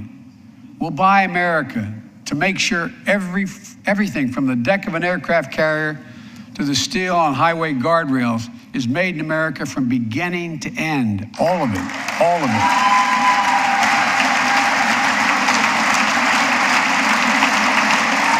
But folks, to compete for the jobs of the future, we also need a level playing field with China and other competitors. That's why it's so important to pass the Bipartisan Innovation Act sitting in Congress that will make record investments in emerging technologies and American manufacturing. We used to invest almost 2% of our GDP in research and development. We don't now. China is. Let me give you one example why it's so important to pass. If you travel 20 miles east of Columbus, Ohio, you'll find 1,000 empty acres of land. It won't look like much, but if you stop and look closely, you'll see a field of dreams. the ground on which America's future will be built. That's where Intel, the American company that helped build Silicon Valley, is going to build a $20 billion semiconductor megasite, up to 8 state-of-the-art factories in one place, 10,000 new jobs. And in those factories, the average job about $135,000 a year. Some of the most sophisticated manufacturing in the world to make computer chips the size of a fingertip, that power the world in everyday lives, from smartphones, technology, the internet, technology is yet to be invented. But that's just the beginning. Intel CEO Pat Gelsinger, who is here tonight, I don't know where Pat is. Pat, there you go, Pat, stand up.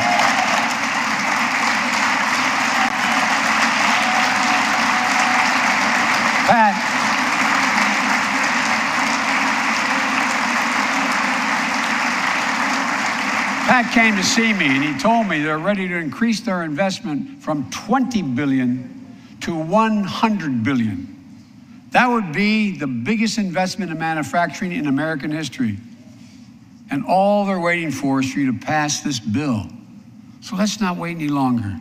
Send it to my desk, I'll sign it, and we'll really take off in a big way. And folks, Intel is not alone.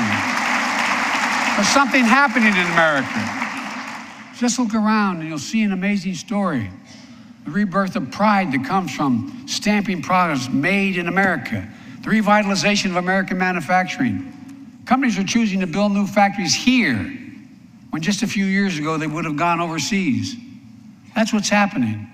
Ford is investing $11 billion in electric vehicles, creating 11,000 jobs across the country. GM is making the largest investment in its history, $7 billion to build electric vehicles, creating 4,000 jobs in Michigan. All told, 369,000 new manufacturing jobs were created in America last year alone. Folks,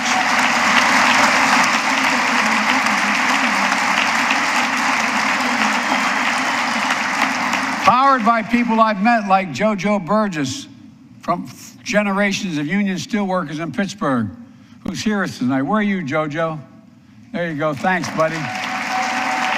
As Ohio Senator Sherrod Brown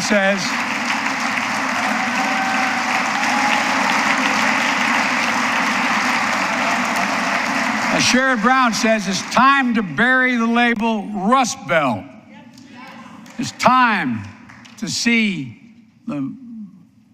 what used to be called the Rust Belt become the home of a significant resurgence of manufacturing. And with all the bright spots in our economy, record job growth, higher wages, too many families are struggling to keep up with their bills. Inflation is robbing them of gains they thought otherwise they would be able to feel. I get it.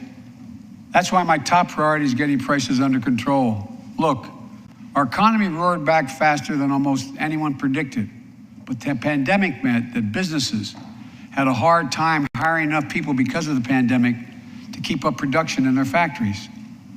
So you didn't have people making those beams that went into buildings because they were out. The factory was closed.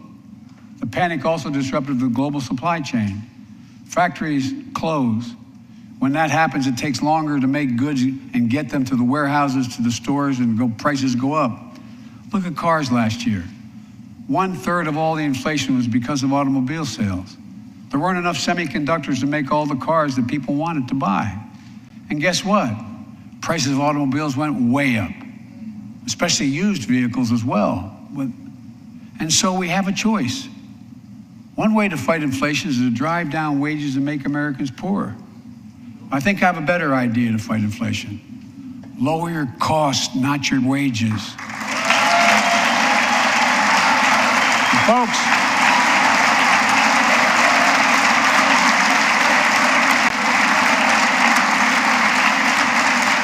that means make more cars and semiconductors in America, more infrastructure and innovation in America, more goods moving faster and cheaper in America, more jobs where you can earn a good living in America. Instead of relying on foreign supply chains, let's make it in America. Look, economists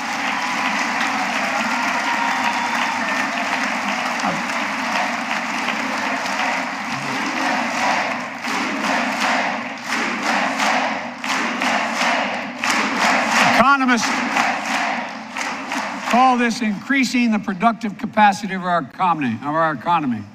I call it building a better America. My plan to fight inflation will lower your cost and lower the deficit.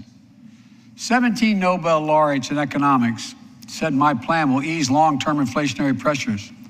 Top business leaders, and I believe most Americans, support the plan. And here's the plan. First, cut the cost of prescription drugs. We pay more for the same drug produced by the same company in America than any other country in the world. Just look at insulin. 1 in 10 Americans has diabetes. In Virginia, I met a 13-year-old boy, the handsome young man standing up there, Joshua Davis. He and his dad both have type 1 diabetes, which means they need insulin every single day. Insulin costs about $10 a vial to make. That's what it costs the pharmaceutical company.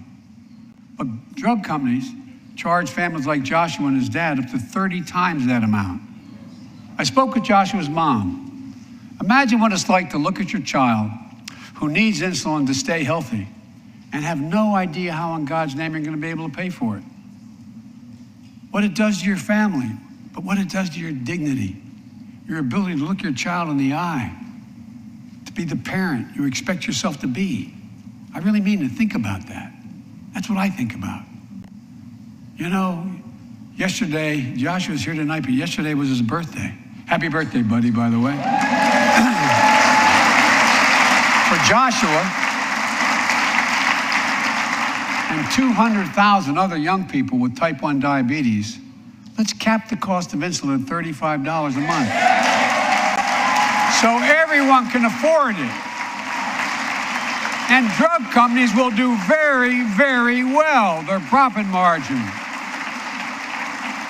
While we're at it, I know we have great disagreements on this floor of this. Let's let Medicare negotiate the price of prescription drugs.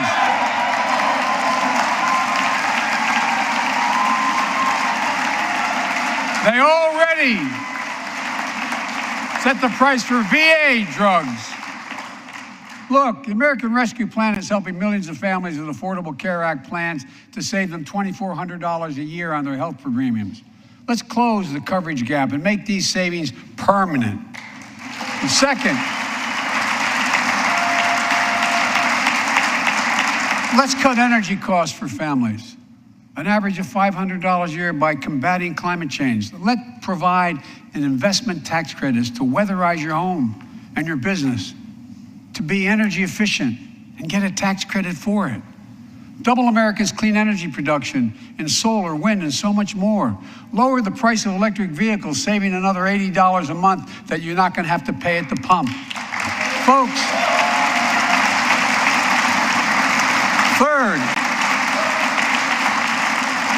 the third thing we can do to change the standard of living for hardworking folks is cut the cost of child care. Cut the cost of child care. Folks, if you live in a major city in America, you pay up to $14,000 a year for child care per child. I was a single dad for 5 years, raising 2 kids. I had a lot of help, though. I had a mom, a dad, a brother, and a sister that really helped. But middle class and working folks shouldn't have to pay more than 7% of their income to care for the young children. My plan would cut the cost of child care in half for most families and help parents, including millions of women who left the workforce during the pandemic because they couldn't afford childcare, to be able to get back to work, generating economic growth. But my plan doesn't stop there. It also includes home and long-term care, more affordable housing, pre-K for 3- and 4-year-olds. All these will lower costs to families. And under my plan, nobody, let me say this again, nobody earning less than $400,000 a year will pay an additional penny in new taxes. Not a single penny.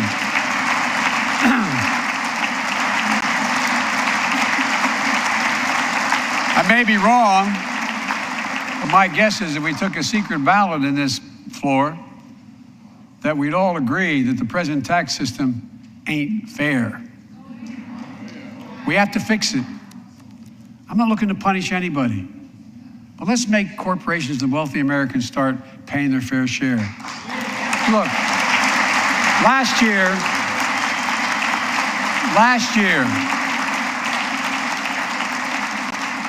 like Chris Coons and Tom Carper and my distinguished Congresswoman, we come from the land of corporate America.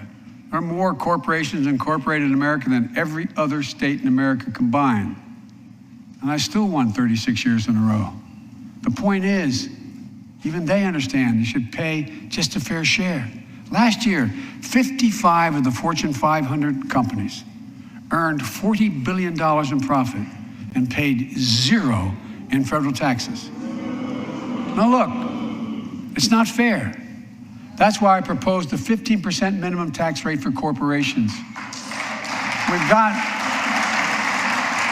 And that's why in the G7 and other meetings overseas, we're able to put together, I was able to be somewhat helpful, 130 countries agree on a global minimum tax rate.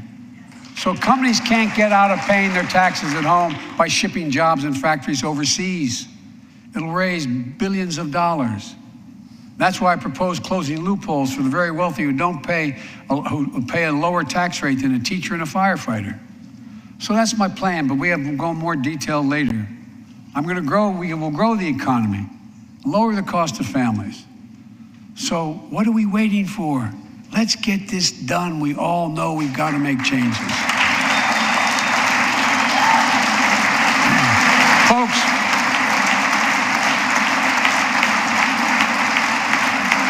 and while you're at it, confirm my nominees for the Federal Reserve, which plays a critical role in fighting inflation. My plan will not only lower costs and give families a fair shot, it will lower the deficit. The previous administration not only ballooned the deficit with those tax cuts for the very wealthy and corporations, it undermined the watchdogs, the job of those to keep pandemic relief funds being wasted. Remember we had those debates about whether or not those watchdogs should be able to see every day how much money was being spent, where was it going to the right place? But in my administration, the watchdogs are back. And we're going to go after the criminals who stole billions of relief money meant for small business and millions of Americans. Tonight, I'm announcing that the Justice Department will soon name a chief prosecutor for pandemic fraud.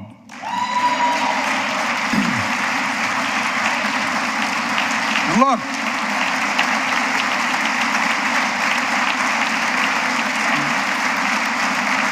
I think we all agree, thank you. By the end of this year, the deficit will be down to less than half of what it was before I took office. The only president ever to cut the deficit by more than $1 trillion in a single year. Lowering your cost also meant demanding more competition. I'm a capitalist, but capitalism without competition is not capitalism. Capitalism without competition is exploitation. It drives up profits. When corporations have to compete, their profits go up and your prices go up when they don't have to compete. Small businesses and family farmers and ranchers, I need not tell some of my Republican friends from those states. Guess what? You got 4 basic meat packing facilities. That's it. You play with them or you don't get to play at all. And you pay a hell of a lot more. A hell of a lot more because there's only 4. See what's happening with ocean carriers moving goods in and out of America. During the pandemic, about half a dozen or less foreign-owned companies raised prices by as much as 1,000% and made record profits. Tonight, I'm announcing a crackdown on those companies overcharging American businesses and consumers. And folks,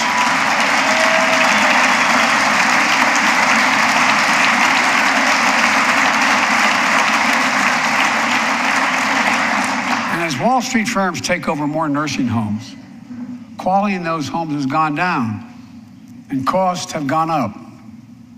That ends on my watch. Medicare is going to set higher standards for nursing homes and make sure your loved ones get the care they deserve and that they inspect and they will look at closely. We're also going to cut costs to keep the economy going strong and giving workers a fair shot, provide more training and apprenticeships, hire them based on skills, not just their degrees. Let's pass the Paycheck Fairness Act and paid leave. Raise the minimum wage to $15 an hour and extend the child tax credit so no one has to raise a family in poverty. Let's increase Pell Grants, increase our historic support for HBCUs, and invest in what Jill, our First Lady who teaches full-time, calls America's best-kept secret, community colleges. Look, let's pass the PRO Act. When a majority of workers want to form a union, they shouldn't be able to be stopped. When we invest in our workers and we build an economy from the bottom up and the middle out together, we can do something we haven't done in a long time. Build a better America. For more than 2 years, COVID has impacted every decision in our lives and the life of this nation. And I know you're tired, frustrated, and exhausted. That doesn't even count the close to 1 million people who sit at a dining room table or a kitchen table and look at an empty chair because they lost somebody. But I also know this, because of the progress we've made, because of your resilience and the tools that we have been provided by this Congress, tonight I can say we're moving forward safely back to more normal routines. We've reached a new moment in the fight against COVID-19, where severe cases are down to a level not seen since July of last year. Just a few days ago, the Center for Disease Control and Prevention issued a new mask guidelines. Under the new guidelines, most Americans and most of the country can now go mask-free. And based on projections, more of the country will reach a point across the next couple of weeks. And thanks to the progress we've made in the past year, COVID-19 no longer need control our lives. I know some are talking about living with COVID-19, but tonight I say that we never will just accept living with COVID-19.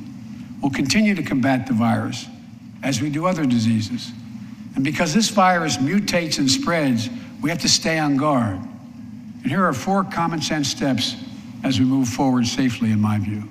First, stay protected with vaccines and treatments. We know how incredibly effective vaccines are. If you're vaccinated and boosted, you have the highest degree of protection. We'll never give up on vaccinating more Americans. Now, I know parents with kids under 5 are eager to see their vaccines authorized for their children. Scientists are working hard to get that done. We'll be ready with plenty of vaccines if and when they do. We're all ready. We are also ready with antiviral treatments. If you get COVID-19, the Pfizer pill reduces your chances of ending up in the hospital by 90%. I've ordered more pills than anyone in the world has. Pfizer is working overtime to get us 1 million pills this month and more than double that next month. And now we're launching the Test to Treat initiative. So people can get tested at a pharmacy, and if they prove positive, receive the antiviral pills on the spot at no cost.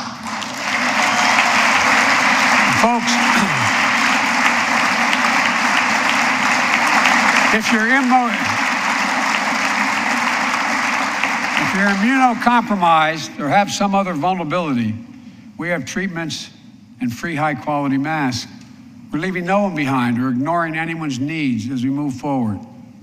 On testing, we've made hundreds of millions of tests available, and you can order them for free to your doorstep. And we've already ordered free tests. If you already ordered free tests tonight, I'm announcing you can order another group of tests. Go to covidtest.gov starting next week, and you can get more tests. Second, we must prepare for new variants. Over the past, we've gotten much better at detecting new variants.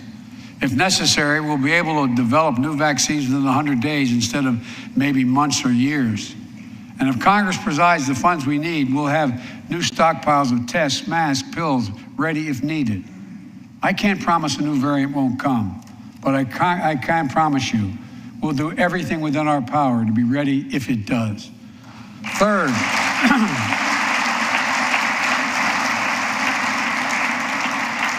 we can end the shutdown of schools and businesses. We have the tools we need. It's time for America to get back to work and fill our great downtowns again with people. People working from home can feel safe and begin to return to their offices. We're doing that here in the federal government. The vast majority of federal workers will once again work in person. Our schools are open. Let's keep it that way. Our kids need to be in school.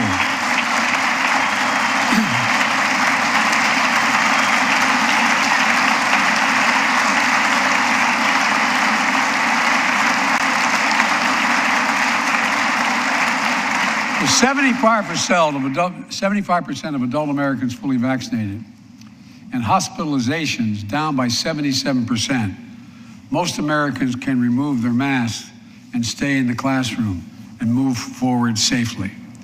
We achieved this because we provided free vaccines, treatments, tests, and masks. Of course, continuing this costs money, so I'll not surprise you. I'll be back to see you all. And I'm going to soon send a request to Congress. The vast majority of Americans have used these tools and may want again. We may need them again, so I expect Congress, and I hope you'll pass that quickly. Fourth, we'll continue vaccinating the world. We've sent 475 million vaccine doses to 112 countries, more than any nation on earth. We won't stop, because you can't build a wall high enough to keep out a vaccine. The vaccine can stop the spread of these diseases. You know, we've lost so much in COVID-19. Time with one another. The worst of all, much the loss of life. Let's use this moment to reset. So stop looking at COVID as a partisan dividing line. See it for what it is, a god-awful disease. Let's stop seeing each other as enemies and start seeing each other for who we are, fellow Americans. Look.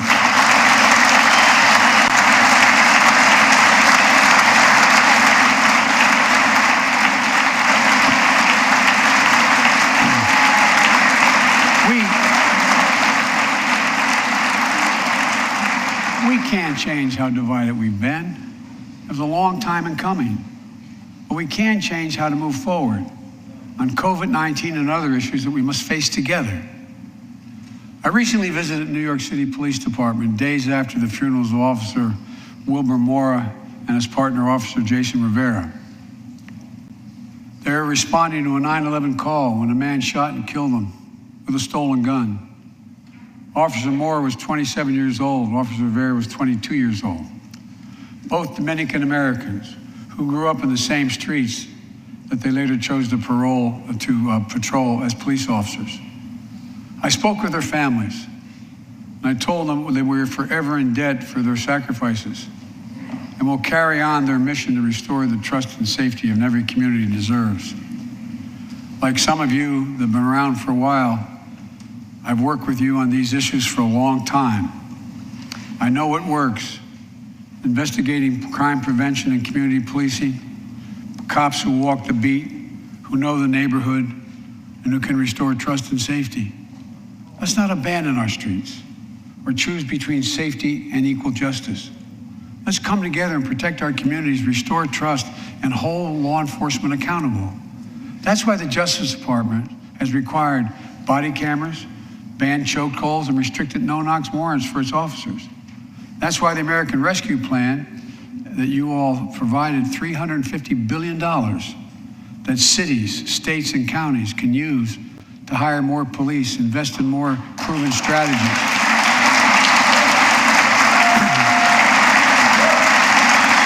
Proven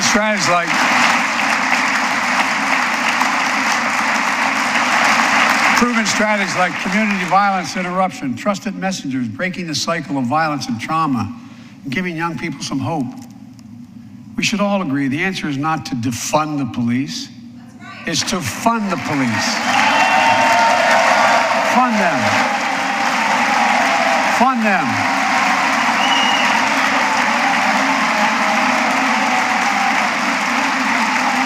Fund them with resources and training. Resources and training they need to protect our communities. I ask Democrats and Republicans alike to pass my budget and keep our neighborhoods safe. And we'll do everything in my power to crack down on gun trafficking of ghost guns that you can buy online, assemble at home, no serial numbers, can't be traced. I ask Congress to pass proven measures to reduce gun violence. Pass universal background checks. Why should anyone on the terrorist list be able to purchase a weapon? Why? Why? And folks, ban assault weapons with high-capacity magazines that hold up to 100 rounds. You think the deer are wearing Kevlar vests? Look, repeal the liability shield. It makes gun manufacturers the only industry in America that can't be sued. The only one. Imagine had we done that with the tobacco manufacturers. These laws don't infringe on the Second Amendment. They save lives. The most fundamental right in America is the right to vote and have it counted. And look, it's under assault. In state after state, new laws have been passed. Not only to suppress the vote, we've been there before, but to subvert the entire election. We can't let this happen. Tonight I call on the Senate to pass the Freedom to Vote Act, pass the John Lewis Act, Voting Rights Act. And while you're at it, pass the Disclose Act so Americans know who's funding our elections. Look, tonight, I like to honor someone who dedicated his life to serve this country. Justice Breyer, an Army veteran, constitutional scholar, retiring Justice of the United States Supreme Court. Justice Breyer, thank you for your service. Thank you, thank you, thank you. I mean it. Get up, stand, let them see you. Thank you.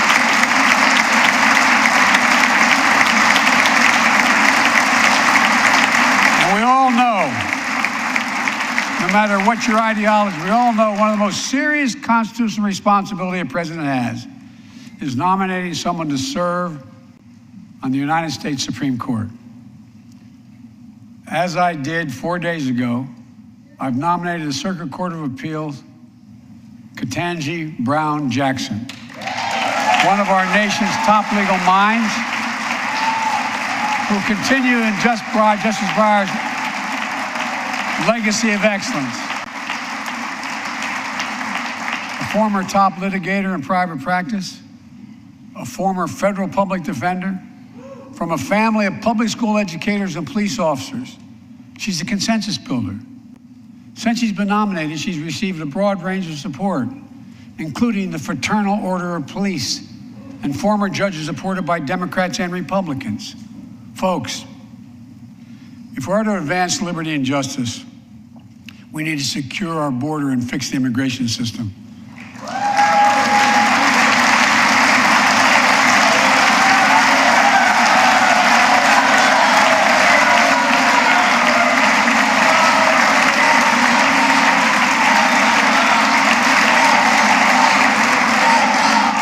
And as you might guess, I think we can do both. At our border, we've installed new technology like cutting-edge scanners to better detect drug smuggling. We've set up joint patrols with Mexico and Guatemala to catch more human traffickers. We're putting in place dedicated immigration judges in a significant larger number so families fleeing persecution and violence can have their cases heard faster, and those who don't legitimately hear can be sent back. We're screening, we're securing commitments, and supporting partners in South and Central America to host more refugees and secure their own borders. We can do all this while keeping lit the torch of liberty that has led a generation of immigrants to this land, my forebears and many of yours. Provide a pathway to citizenship for dreamers, those with temporary status, farm workers, essential workers. Revise our laws so businesses have workers they need and families don't wait decades to reunite. It's not only the right thing to do, it's economically smart thing to do. That's why the immigration reform is supported by everyone from labor unions to religious leaders to the U.S. Chamber of Commerce. Let's get it done once and for all. Folks,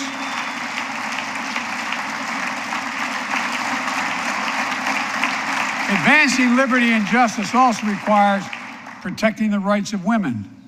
The constitutional right affirmed by Roe v. Wade, standing precedent for half a century, is under attack as never before. If you want to go forward, not backwards, we must protect access to health care, preserve a woman's right to choose, and continue to advance maternal health care for all Americans. And folks, for our LGBTQ plus Americans, let's finally get the Bipartisan Equality Act to my desk. The onslaught of state laws targeting transgender Americans and their families, it's simply wrong. I've said last year, especially to our younger transgender Americans, I'll always have your back as your president so you can be yourself and reach your God-given potential. Folks,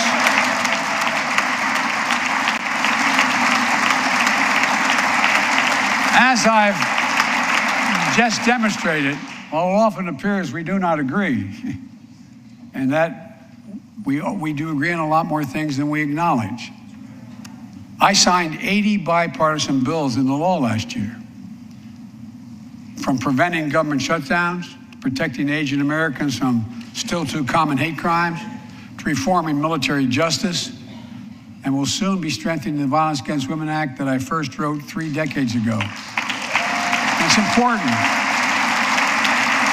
It's important for us to show the nation we can come together and do big things. So tonight I'm offering a unity agenda for the nation. 4 big things we can do together, in my view. First, beat the opioid epidemic. There's so much we can do. Increase funding for prevention, treatment, harm reduction, and recovery. Get rid of outdated rules and stop doctors from prescribing treatments. Stop the flow of illicit drugs by working with state and local law enforcement to go after the traffickers. And if you're suffering from addiction, you should know you're not alone.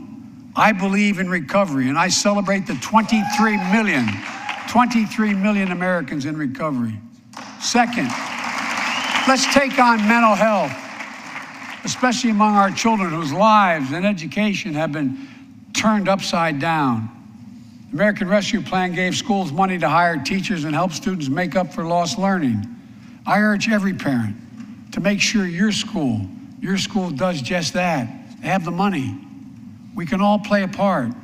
Sign up to be a tutor or a mentor. Children were also struggling before the pandemic: bullying, violence, trauma, and the harms of social media. As Frances Haugen, who is here tonight with us, has shown, we must hold social media platforms accountable for the national experiment they're conducting on our children for profit.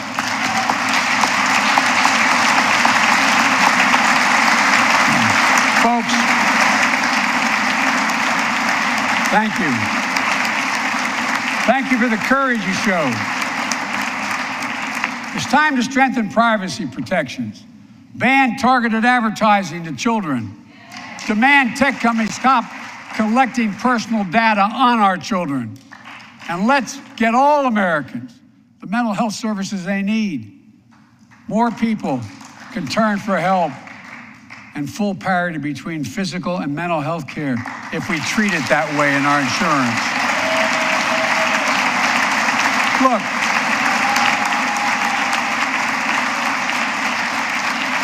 The third piece of that agenda is support our veterans. Veterans are the backbone and the spine of this country. They're the best of us. I've always believed that we have a sacred obligation to equip those we send to war and care for those and their family when they come home. My administration providing assistance in job training, housing, and now helping lower-income veterans get VA care debt-free.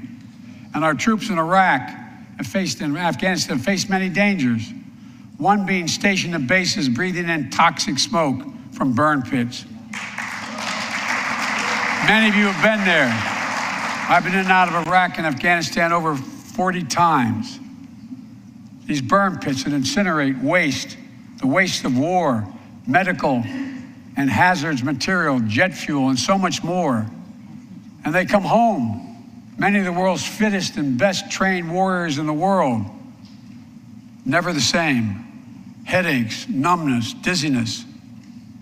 A cancer that would put them in a flag-draped coffin. I know. One of those soldiers was my son, Major Bo Biden. I don't know for sure if the burn pit that he lived near, that his hooch was near in Iraq and earlier than that in Kosovo, is the cause of his brain cancer, the disease of so many other troops. But I am committed to find out everything we can, committed to military families like Danielle Robinson from Ohio, the widow of Sergeant First Class Heath Robinson. He was born a soldier, Army National Guard, combat medic in Kosovo and Iraq, stationed near Baghdad, just yards from burn pits the size of football fields. Danielle is here with us tonight.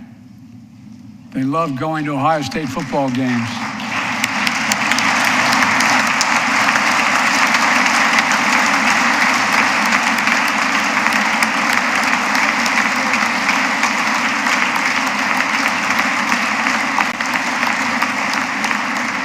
Love building Legos with their daughter. But cancer from prolonged exposure to burn pits ravaged Heath's lungs and body. Danielle says Heath was a fighter to the very end. He didn't know how to stop fighting, and neither did she.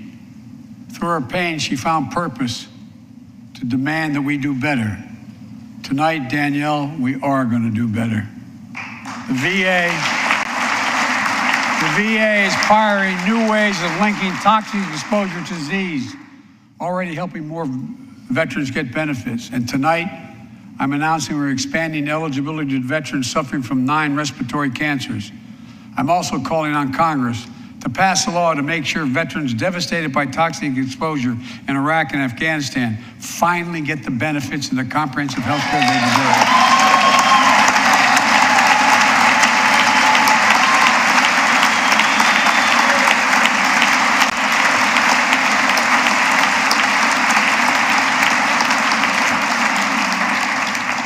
Fourth and last, let's end cancer as we know it. This is personal.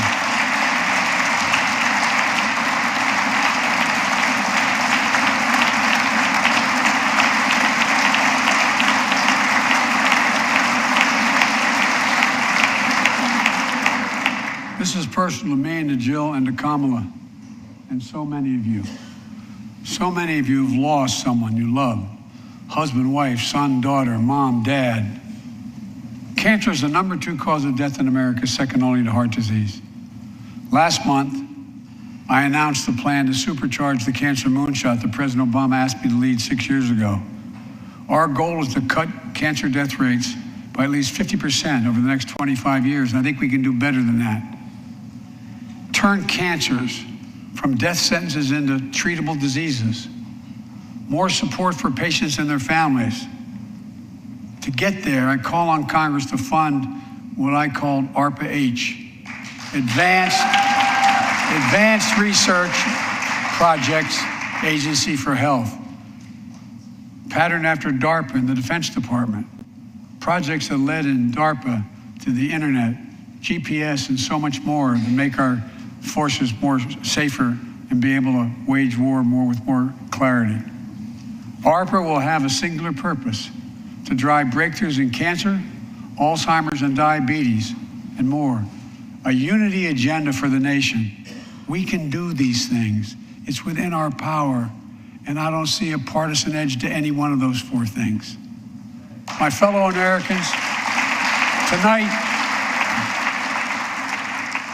we've gathered in this sacred space, the citadel of democracy, in this Capitol. Generation after generation of Americans have debated great questions amid great strife and have done great things. We fought for freedom, expanded liberty, debated totalitarianism and terror. We built the strongest, freest, and most prosperous nation the world has ever known. Now is the hour, our moment of responsibility, our test of resolve and conscience, of history itself. It is in this moment that our character of this generation is formed. Our purpose is found. Our future is forged. Well, I know this nation. We'll meet the test, protect freedom and liberty, expand fairness and opportunity, and we will save democracy. As hard as those times have been, I'm more optimistic about America today than I've been my whole life, because I see the future that's within our grasp, because I know there's simply nothing beyond our capacity. We're the only nation on earth that has always turned every crisis we faced into an opportunity. The only nation that can be defined by a single word: possibilities. So on this night, on our 245th year as a nation, I've come to report on the state of the nation, the State of the Union. And my report is this: the State of the Union is strong because you, the American people, are strong. We are stronger today. We are stronger today than we were a year ago. And we'll be stronger a year from now than we are today. This is our moment to meet and overcome the challenges of our time.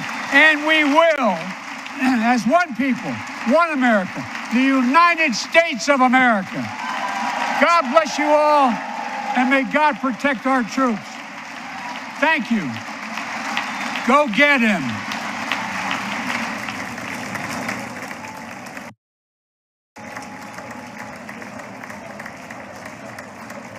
Joe Biden's first State of the Union. One of the things that we were sort of speculating about going into this was whether or not he would sort of throw the original speech out and totally rework it to reflect the events in Ukraine, or whether he would just take the old speech with the whole laundry list of whatever that was going to be and just stick it on with the Ukraine piece. That's clearly the route that he went to. Yeah, that's right. There was Ukraine no at the very top and everything else. Yeah, there was no reframing of the rest of the speech. It was, we'll get the Ukraine piece out of the way, and then we'll go to effectively the laundry list of what the agenda items are. Yeah, so on Ukraine, I mean, these are obviously is going to be the most talked about. And in terms of ratings, just so people understand, most people only watch the first 15 minutes. Most people know that who are in the White House. And so the reason being that they stick the most important parts that they want people to take away. So we pulled what we thought was the most important part of the Ukraine speech. First, an unwavering commitment and a threat to Putin, which is do not cross the NATO border. It is a tripwire, and we will mount our full force and power, defend every inch, is what Biden said. And then another one, trying to allay fears of a general nuclear war. Let's go ahead and take a listen to that. Our forces are not engaged and will not engage in the conflict with Russian forces in Ukraine. Our forces are not going to Europe to fight Ukraine, but to defend our NATO allies in the event that Putin decides to keep moving west. For that purpose, we have mobilized American ground forces, air squadrons, ship deployments to protect NATO countries, including Poland, Romania, Latvia, Lithuania, and Estonia. And as I've made crystal clear, the United States and our allies will defend every inch of territory that is NATO territory with the full force of our collective power. Every single inch. But I know news about what's happening can seem alarming to all Americans. But I want you to know we're going to be okay. We're going to be okay. When the history of this era is written, Putin's war in Ukraine will have left Russia weaker and the rest of the world stronger. Well, while it shouldn't. Those were really important there in terms of both the NATO commitment that's being watched obviously in the Kremlin, and then the second one in terms of trying to allay the concerns there. But I think, for all of us, I guess let's just start, Kyle, with you. What are some of the top recollections from, obviously Ukraine was the top news, but general breakdown of the speech, I think it clocked in around an hour and 10 minutes, on the shorter side of a State of the Union. What were your general impressions here? So I got two things that I thought were very negative, and then one thing that I thought was positive. Sure. The negatives are he was stumbling and bumbling a lot. And, optics. No taking away from that. Listen, it's hard to watch. There's just no denying that. Yeah, so that was a negative. The other negative thing was, especially in the second half of the speech, it was just a lot of standard politician fluff. I was getting so aggravated because he was going down basically his list of Build Back Better agenda items, and he was saying, we got to do this, we should do this, we should do that. You didn't get Build Back Better passed. You didn't propose standalone bills on that. You didn't break out your executive order pen to do any of that. So it's just literally a virtue signal speech. That's all it is. Yeah. And so I was really frustrated. It's almost like the more you know about politics, then the more angry you get, because you're like, I know that this is all just fake and theater, and it's not like we're actually going to do these things. Yes. But I will say the one positive thing is the speech was, especially for the first half or so after the Ukraine stuff, it was very populist. So he did sort of lean in on we got these new factories now opening up in Ohio and in Michigan, semiconductor factories and some other factories. And that's you made the comment, Saagar, as we were watching. That's exactly something Trump would have done. Yeah, and it was a great idea. And that is smart politics. I love how he leaned into the Buy America stuff. So the only positive stuff is it was a lot more populist than I thought it would be, but the negatives, again, stumbling and bumbling and just standard politician fluff. Yeah, Before what do you think, we Krystal? get to Marshall, because it relates to your discussion there of how he did lean into some populist rhetoric around, bringing jobs back home, Made in America. He said, we want to see that Made in America stamp. He talked about the PRO Act. It's always something that I'm looking for. He highlighted a union steelworker who was in the audience. He also made a sort of populist contrast between the Democratic COVID relief plan and the Republican corporate tax cuts, which went largely to the 1%. That was not received well by the Republicans in the audience, but I actually think this may have been one of the best moments for Biden of the State of the Union speech. Let's take a listen to that. Unlike the $2 trillion tax cut passed in the previous administration that benefited the top 1% of Americans, the American Rescue Plan helped working people and left no one behind. That's a good contrast. It's one they should be making all the time. And an undeniable fact. Yes, I mean, it's just factually accurate. They should be making that sort of contrast and comparison all of the time. He did talk some about raising taxes on the corporations. There was less talk, ahead of time. There was some like, oh, he's going to go hard on the deficit. There's a little bit of deficit talk that I don't love, but he didn't go into that in too much detail. To me, the biggest problem is, what are people really going to take away from this? The Ukraine part, I think, that's going to stand alone. He made some news there in terms of the U.S. and their allies are going to release 60 million barrels of oil from strategic reserves. Also making the news that the U.S. is going to ban Russian flights here in America. And, the strength of the message there, I think, is kind of stands on its own. Beyond that, the domestic agenda, it's a laundry list. There's no emphasis on what things he actually prioritizes to get done. There's no plan to actually get any of these things done. And I loved how it, the 3/4 of the way through, Mark, he's like, and now this is the unity agenda. It's like, well, what was the rest of it? And that was like the disunity agenda. Right. So I think to your point, Kyle, what is so frustrating about that is that, listen, it's a tough landscape. We get the realities of divided government, 50 senators. You got to get everybody on board. You got to persuade Joe Manchin and Buck as fossil fuel donors and everybody else. But you have the power of the pen, and there are executive orders that you could issue and take power into your own hands. Those issues were somehow completely left off the table and unacknowledged in terms of things that he could actually do. The one exception to that, which I think is important and significant, touches on something that we were saying before going in this about calling out the corporations that are jacking up prices and contributing to inflation. He did talk about these shipping cartels This is something David Dayen has been doing as per usual. Fantastic reporting on.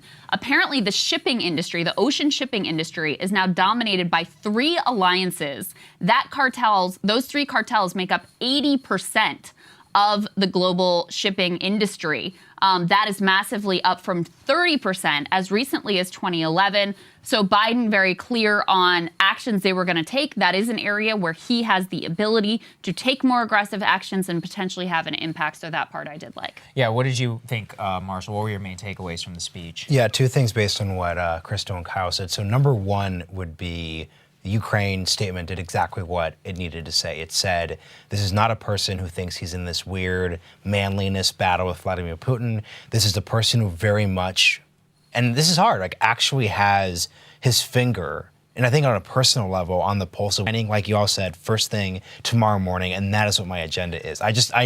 There's a huge opportunity for a politician to just get away from the kabuki theater. I think Obama saw the kabuki and was exhausted by it, and then you got condescending Obama, which wasn't productive. But I think Biden, because Biden's not cynical, Biden can't, on 5 different levels, he can't do Professor Biden, but I actually think he would have an opportunity to channel that in a productive direction. That's actually a good thing that he can't do Professor Biden. Yeah, you know what I think of regarding your comments, Marshall, is when Andrew Yang made that comment on the debate stage of like, what are we doing we're here? all up here wearing our makeup, like posturing, and just kind of letting the viewers in on, we know what's really going on here. That is, I think that would be very refreshing for the American people. And we were talking, as you get to the end of the speech, and it's just like, and LGBTQ, and and women's rights. And, and gun rights. And I mean, listen, I'm on board with all of these things. I'm not saying I'm not. But you also see that there's a clear checking off of, I've got this constituency that needs to hear from me. I've got that constituency that needs to hear from me. And so that's what kind of the latter half of the speech involves, and especially when you do have a president like Joe Biden who does not have a grand vision, who is not able to seize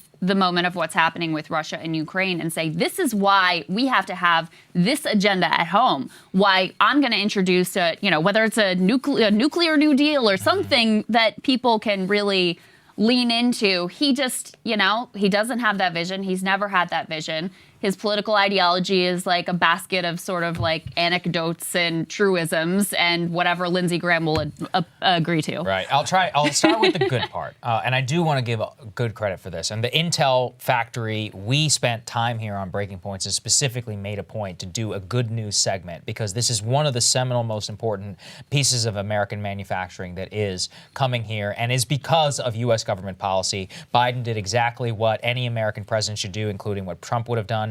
Touted it, also pointing to where it is being built. We thought it was so important, we went ahead and pulled a clip. So let's take a listen to that before we get into some of my analysis. The corporations have to compete. Their profits go up and your prices go up when they don't have to compete. Small businesses and family farmers and ranchers, I need not tell some of my Republican friends from those states. Guess what? You got 4 basic meat packing facilities. That's it. You play with them or you don't get to play at all. And you pay a hell of a lot more. A hell of a lot more because there's only 4. See what's happening with ocean carriers moving goods in and out of America. During the pandemic, about half a dozen or less foreign-owned companies raised prices by as much as 1,000% and made record profits. Tonight, I'm announcing a crackdown on those companies overcharging American businesses and consumers. And folks,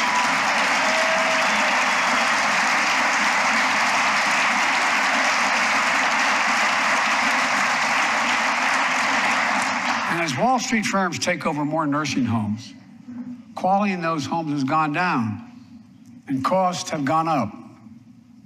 That ends on my watch. Apologies, that one was actually about inflation, but that was important. That was the thing I was talking about with the shipping cartels. Also important, but here's what he said. He said, quote, if you travel 20 miles east of Columbus, Ohio, you're going to find 1,000 empty acres of land. It won't look like much, but if you stop and look closer, you're going to see a field of dreams, the ground on which America's future will be built. This is where Intel, the American company that helped Silicon Valley, is going to build its $20 billion semiconductor megasite. And there was also a portion of the speech where he listed off again and again, we need to make cars in America again. We make semiconductors in America again. It's time to make things in America again. You could have taken that straight out of a Trump 2016 speech. inflation. That's vitally important.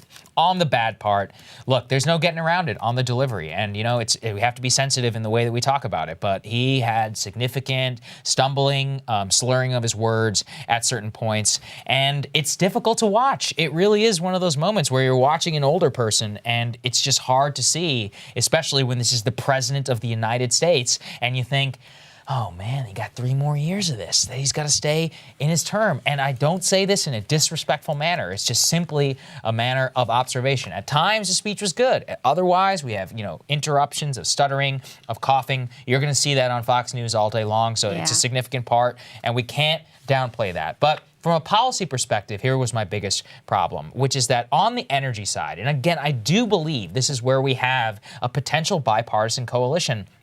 Didn't say the word nuclear once. Not once did it appear in the speech. I think it's specifically because of the reason why everything I'm holding here, this is the laundry list part. The vast majority, it's written by these Democratic consultants who are like, well, the activist groups want this. You got to talk about gun control. Check. It's a tick box State of the Union, right? Everybody could have predicted this based upon constituencies in D.C., and there is a very anti-nuclear force here. There's no real higher thinking within the speech in order to try and unite everything around a bigger agenda and not some same old crap that everybody has heard a million times before. So, look, I give praise for the intel part of the speech. I thought that was important. On Ukraine, I do think he did a good job. But like I said, on the delivery point, that you can't take that away. It is just something.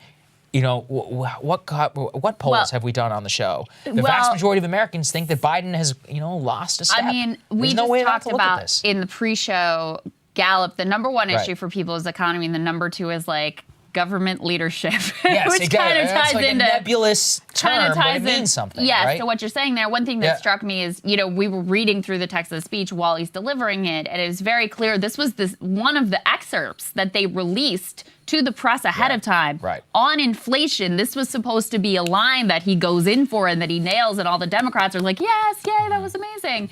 And he delivers it weakly, and then he coughs.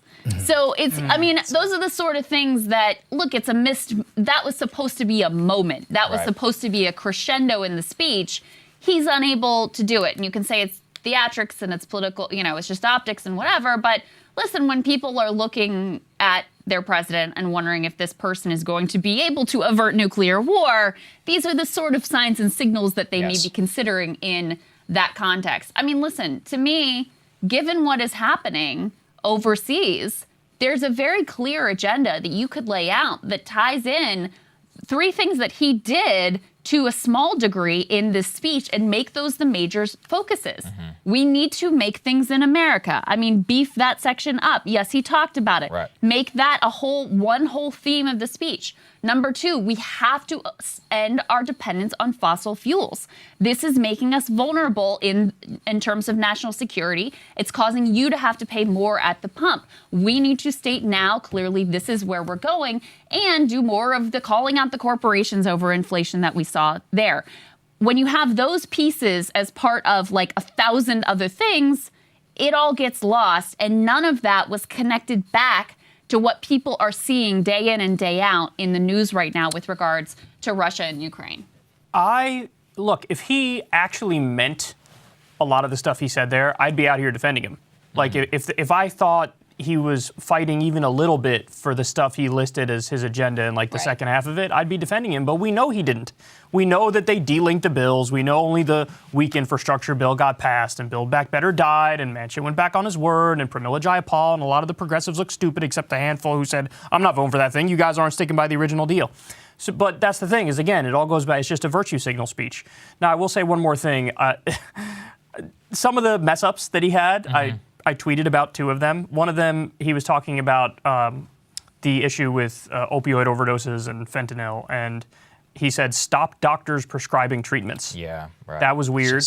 And then he also, when he was talking about Ukraine, at one point he said, a pound of Ukrainian people. Yeah. And that was just, like, these things were sort of sprinkled in. Then there was the cough that you talked about. There's a number of, like, very big coughs. I mean, the cough, what are you going to do? You can't help that. And he also was heckled at one point, or at least one point. I think Marjorie Taylor Greene said something about build that wall. They were chanting build the wall. Right, yeah. It sounded a bit like her. What were you saying, Marshall? Yeah, I want to build on something which takes it back to what we were saying before we actually watched it, which was this debate over vision and what Biden could say. And hearing what you were just saying, Krystal, what I've realized the issue is, it's not just that Biden doesn't have his version of the New Deal or the FDR framing, it's that he and his team, and I put this more on the team than him, they're not able to have events happen. Like, once again, Biden did not cause the Ukraine crisis to happen. Biden did not cause inflation in that super direct way. There's this big, broader conversations. People are pissed at me for saying that, but it's true.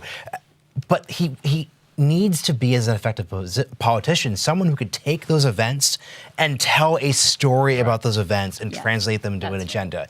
Like you were saying with energy or nuclear, he should take, this thing happened in Ukraine. We all feel this. This leads into the following agenda that reflects the world we're experiencing today. And that is what he can do. I don't think he could be FDR. No, and frankly, like, didn't Obama try to do, what was it? Oh, Obama tried to do the new foundation. I remember this. Like, back in 2009, they tried to coin their own version of New Deal. It doesn't work. So that's not my expectation. But they could not tell a story. It was so disjointed. Yeah, well, I mean, Rahm Emanuel famously, not one to often quote Rahm Emanuel, but said, never let a good crisis go to waste. Yeah, and he was right. Lord knows he's got an abundance of crises that he could work with here. We're living through a huge one right now. I mean, not only with the tail end of the pandemic, but actually staring face to face with the potential of the annihilation of the human race and through nuclear holocaust. So listen, that if there was ever a time to rally the American people around a set of goals that would actually move us into the future, now is a moment when you could do that. There was one other small note I wanted to make, and then we've got Marianne Williamson on the line who can join us here. There was a report from the Washington Post that an early draft of the speech included a call for a ban on stock trading, something that I think all of us have been looking at. We've covered it a lot on Breaking Points and what politicians have said about that.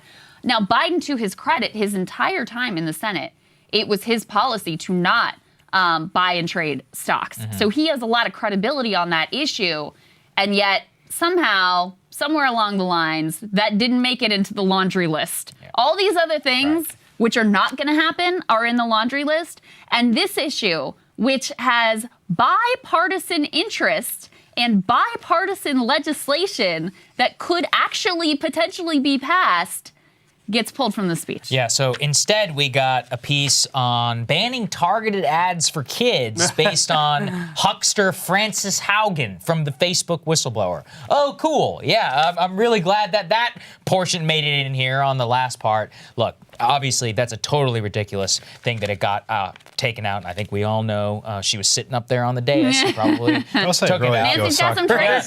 She got some trades she needs to make. Yeah, look, listen, it's not hard to figure out and invest in the defense. He couldn't risk her ripping the speech up if that were. I'm joking. I want to give a special shout out to Jon Stewart.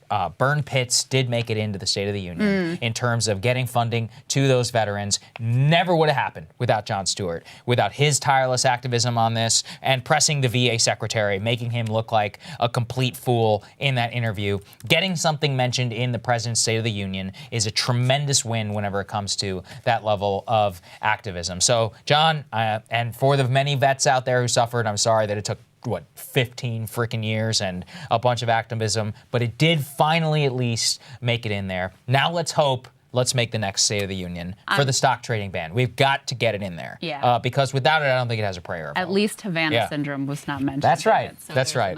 Burn pits highlight. is much more of a noble cause than Havana syndrome. Indeed. And one of those has congressional funding and not the other one. You can guess and which. Remember how much he had to fight for the 9/11 victims, too. Jon Stewart got the funding for the 9/11 victims. That's right. So many years. Unbelievable. Yeah.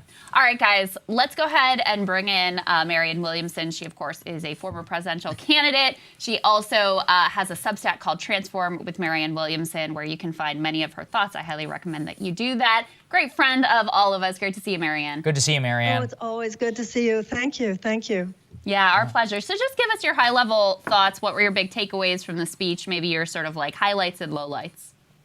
Well, I think I thought he was both better and worse than you guys did. I thought his energy was great. And I think, maybe because I'm older than you are, and a lot of Americans are, and a lot of voting Americans are, wouldn't be quite so down on him because he slurs a word every once in a while. Also, there's a lot of talk about disabilities in America, and we knew that he had a stutter as a child.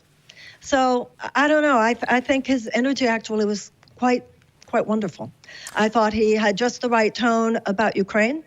And if this was the Joe Biden that was out there every day, we would be in a far better position for the for the midterms. I did not feel he was sleepy tonight. I thought he was giving it his all. And I like that. And now what Kyle was saying about how many of those things that he said were just performative at a certain point because they were things that are in the Build Back Better bill, he needs to be out there saying to the American people, we will have those things. We would have had them if the Build Back Better bill had been passed. This is why I need you to elect Democrats so that we will have them, which of course he couldn't have done in tonight's speech too much. There were things he did not mention that I thought were really sad. There was no mention of race in America. There was no mention, even though he talked about insulin, that was great, capping the price on insulin, even though he talked about more ability to negotiate drug prices. This man could, once again, as Kyle was saying, he could call a national medical emergency and expand Medicare to everyone. He could have used tonight to say, I'm canceling the college loan debt. He could have said, I'm using tonight to declassify marijuana. So I thought that in many ways he was better than I expected.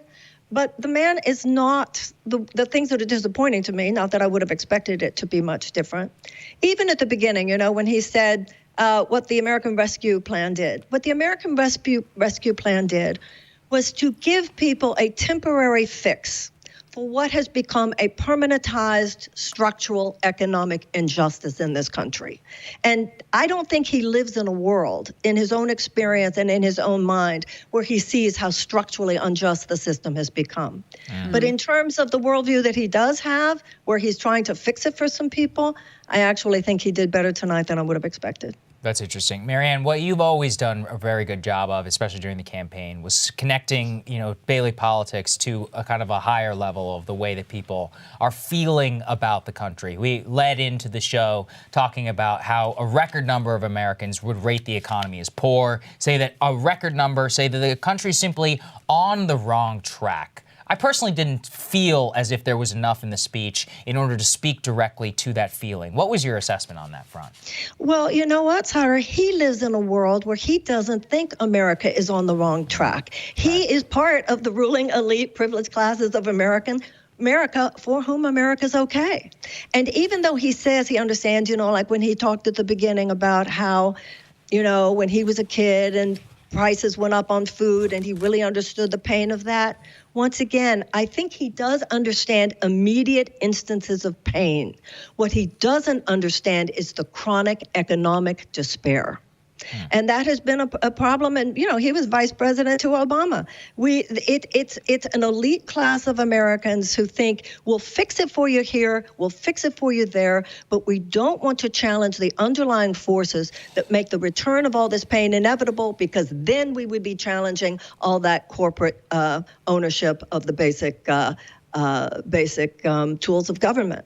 So if you want fundamental change, you're not going to get it.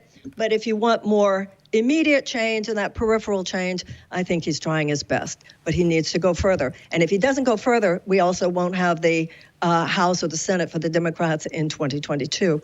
Once again, going back to what Kyle said, that has to do with getting out your pen, Mr. President, and using those executive orders and doing what you can, including college loan debt. And I don't know how he expects to give a speech like tonight, not mention racial injustice, and even go on and on about more funding for the police, nothing about even reforming the police, and expect Black America to think you're there for them. You think just one, as much as we're excited about Ketanji Jackson, I don't think anybody thinks that that's really going to answer to all the underlying racial injustices in this country that at this point are baked into the cake. Marianne, something I'm curious about as a former presidential candidate, we were discussing this idea that Biden wasn't telling an interconnected story about America in the context of Ukraine, COVID and just the broader economic issues you're describing, what story, especially tonight, would you tell? Well, if you're talking about what's happening in Ukraine, this is the story as I see it. The big story in all this, in addition to all the things which I did feel he articulated very well, we have been told for many, many years that we didn't have to worry about a nuclear war because of the principle of mutually assured destruction. Well, guess what, everybody? That only works if you're talking with what they now call rational actors. You get a nuclear bomb in the hands of somebody that you don't think is that mentally stable, and the entire principle goes down the drain. On the other side of this, and I agree with the president, we will get to the other side of this. And I see Ukraine as he did. I hold Ukraine in my prayers as he did. I'm inspired by Ukraine as he did. But we all know that an entire post-World War II era, it's over. This whole thing is going to have to be reimagined, and we are going to have to what's going to happen, it's all going to be about nuclear bombs now. Some people are actually going to use this experience to say more countries should have nuclear bombs. What we have to stand for is total nuclear non-proliferation. When I was a young person, we used to go to protest, ban the bomb. We gave up on the whole thing. Well, this was a big wake-up call. We have to reimagine what we want, both for our democracy and on the other side of this war. We're living at a time of two simultaneous phenomena. Fall of Rome, and this country some things are falling apart on much deeper levels than this president even recognizes. But we're also living at a time when a new world is struggling to be born.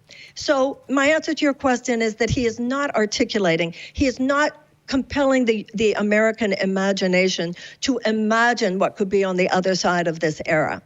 For that, we can't look to Joe Biden. But for a State of the Union speech, like I said, I got more from him than I expected. That's interesting.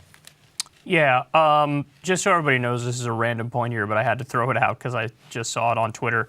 What's trending right now is the word Iranian, and that's because Joe Biden accidentally said, instead of saying the Ukrainian people, he said the Iranian people. No, I didn't. But you know what I was thinking when he said that, Kyle? I thought he said the Uranian people. He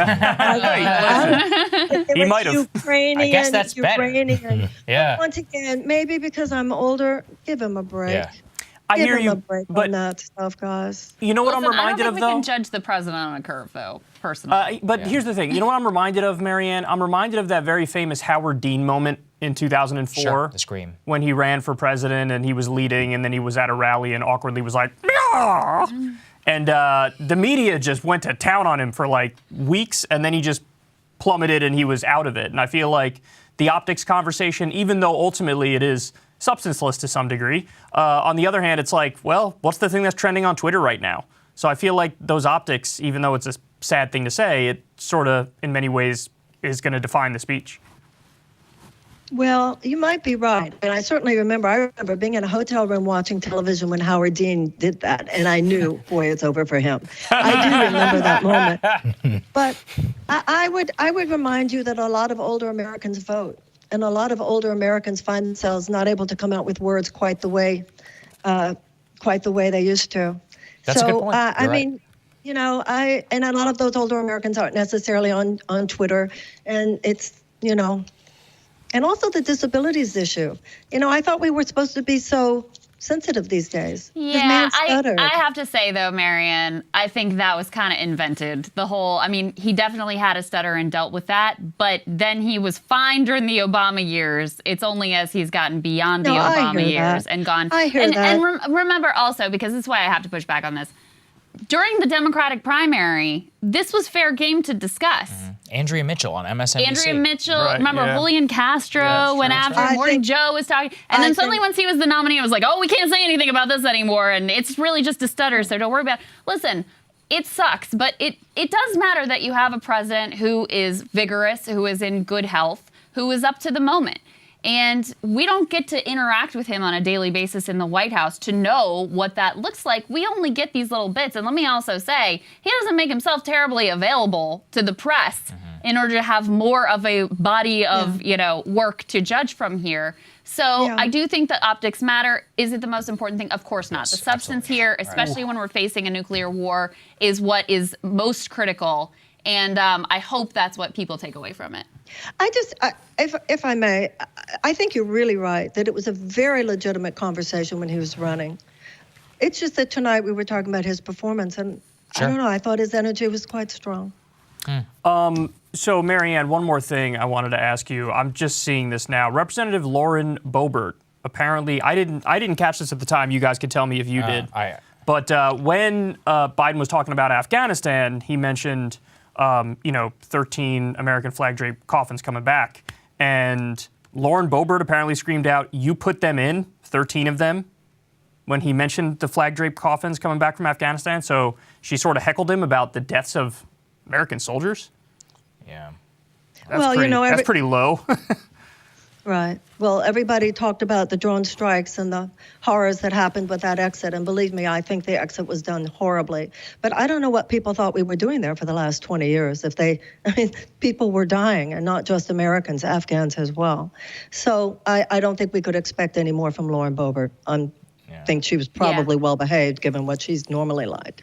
Well, she'll definitely raise a lot of money off of it, so I guess everybody wins on this front. Mission accomplished, Lauren. Really appreciate you joining us, Marianne. Thank you so much for your analysis on this. Thank you so much for having me. Thank you. Of course.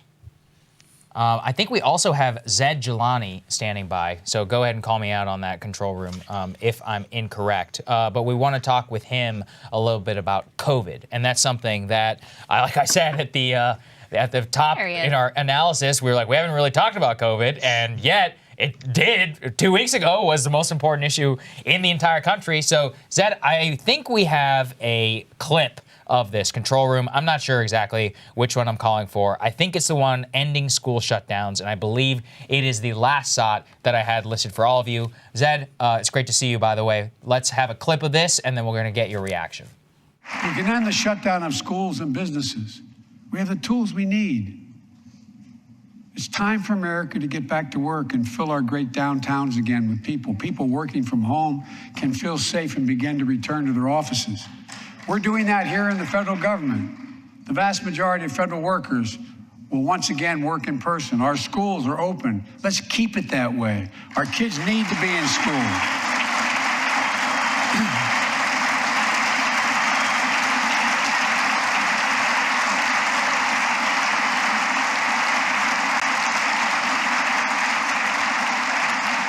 With 75% of adult Americans fully vaccinated and hospitalizations down by 77%, most Americans can remove their masks and stay in the classroom and move forward safely.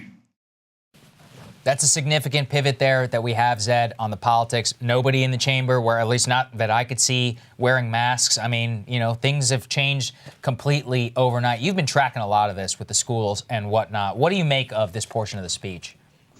Yeah, I think the Democrats have collectively decided, at least at the national level, that they're going to strike a more moderate tone on COVID-19. You'll see this in his text.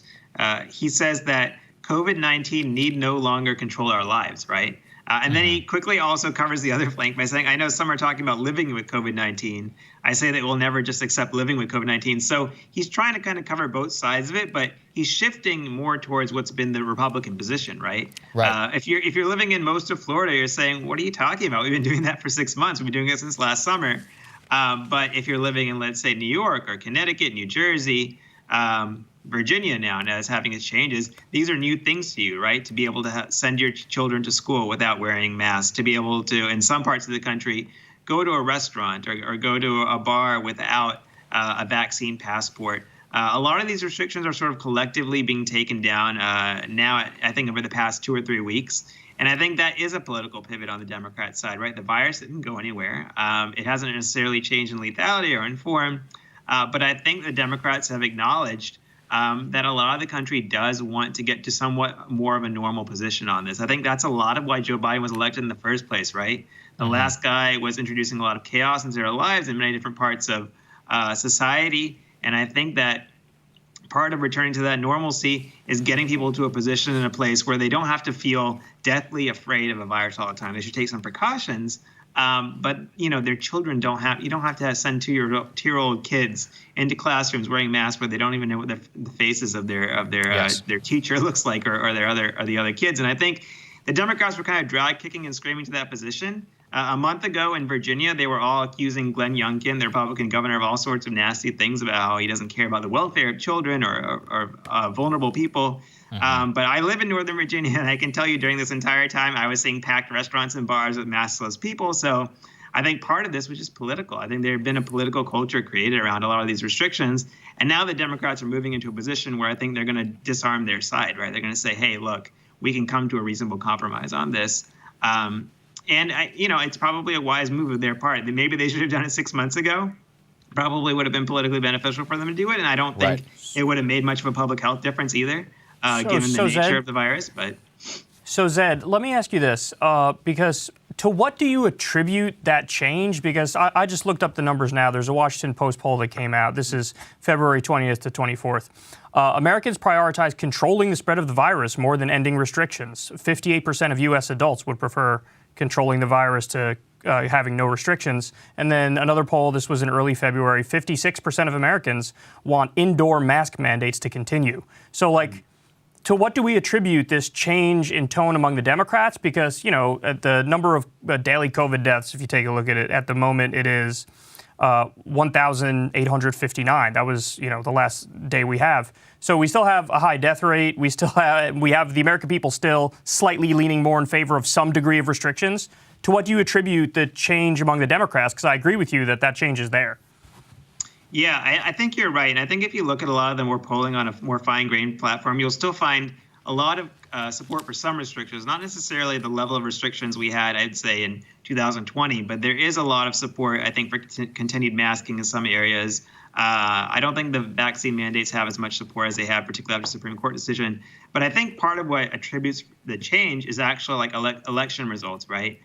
So the Virginia gubernatorial election, you saw a state where there was, it went 10 points for Joe Biden, and then the Republican picks it off by a couple points. I think that scares a lot of the Democrats because they understand that even if the polling is still 50-50 or even a little bit more towards the restrictions, that the side that's against the restrictions is very highly motivated right now. And I imagine that the side against the restrictions is picking off all these wins with Democratic elected officials. That's going to change the Democratic base's point of view on a lot of these restrictions as well. And so I think they're kind of seeing the writing on the wall in terms of how that's going for a lot of the country. It was very notable to me that even after this high-pitched battle in Virginia over school mask mandates, the day after Virginia dropped its school mask mandates, that's when New York removed their statewide, school-wide state mask mandate for the children in schools. So I imagine that this issue is going to become depolarized very quickly now.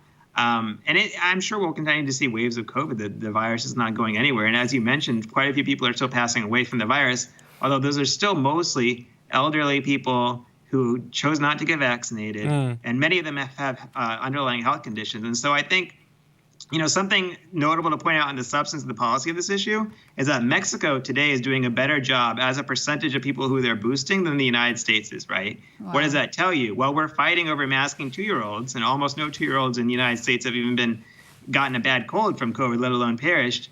We're doing a terrible job, I think, in terms of, again, getting those vulnerable elderly people with underlying health conditions vaccinated. And you only really do that with social trust, right? We tried mandates, Supreme Court didn't allow it.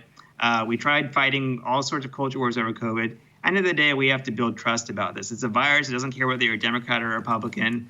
Vaccines aren't perfect, but they do offer quite a bit of protection to folks. And I think rebuilding that trust and moving forward together is probably better than fighting some of the more pointless fights about some of the more pointless restrictions. And I think the Democrats are trying to get that now. Speaking of pointless fights, let's talk about the culture war for a second.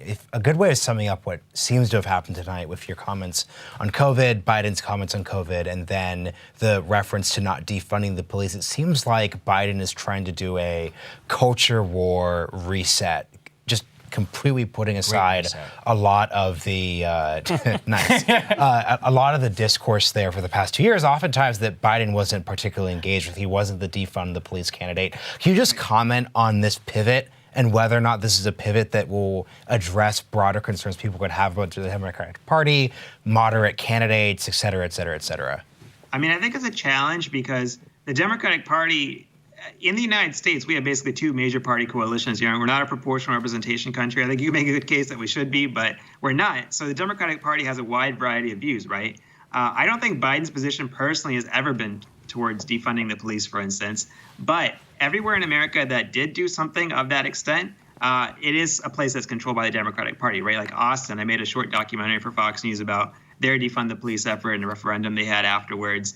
Some other major cities have done that. And I think that creates a tension between Biden's positions and what's actually happening in his party. And something you'll note is that even when Biden does this, he never actually says that, like, okay, the mayor of Portland needs to, like, actually support police and, like, get people arrested who are, like, starting a riot every single night for several months, right? Or the city of Austin was wrong to cut a third of their police budget, right? He never gets into the more internecine fights with his party. He kind of downplays some of their slogans. So I think it's not entirely unfair when the Republicans say, hey, you guys keep doing it. You're not actually, like, getting into a lot of these situations and fixing the problem. At the same time, it is somewhat unfair when Republicans would portray Biden himself as holding some of these positions that he doesn't actually hold. But because of the coalitional nature of our politics, it's a push and pull, right? I don't think Biden wants to directly face off with some of the Democrats in his party who do want some of these ideas and have had some success implementing them in some places, given that police is largely a local function. Policing isn't really controlled by the federal government to begin with, so it's not really a presidential issue. But to the extent Americans are concerned about it, it is something they should talk to their local officials about. Yeah. Yeah, I mean, on the national, defunding the police polls at 18%. And on the national level, I think there's only one Democratic politician who actually ran on it, Cori Bush, and she won. So it's not. She represents Ferguson, doesn't she? And she does, exactly. Right, you know, Missouri. where they had issues, to say the least. So yeah, I get it, but I feel like Joe Biden is the reason why he puts a line like that in there. He doesn't support defund the police, of course, but the reason he puts a line like that in there is because his staffers assure him, hey man, the left is the reason why you guys are losing. And the reason why Democrats, whenever you do lose, just blame the left. And so he puts that in there to be like, I'm going to tamp down on the crazies in my own party. I think that's why he added the line. Yeah, well, and that kind of dovetails with what I wanted to ask you about, Zed, and the point that I wanted to make. Because, listen, I mean, the battles over defund the police, I'm not going to say that they haven't mattered electorally, but I think the much bigger problem for Democrats is that you have 70% of the country that's saying we're on the wrong track, that says the economy is going in the wrong direction. And so, you know, I think we all sort of agree that Democrats are looking like they're in very difficult shape for the midterms. But what do you think Biden could have done in this speech to help to reset how Americans are, you know, their expectations for the economy? I don't think you can reset how they feel about what's happening in their lives, but their expectations for what he might do and why it might be worth them reelecting Democrats. And do you think that he accomplished any of that tonight? Yeah, I mean, it's a good question because it's a really, like, it's a tall order for a single speech, right?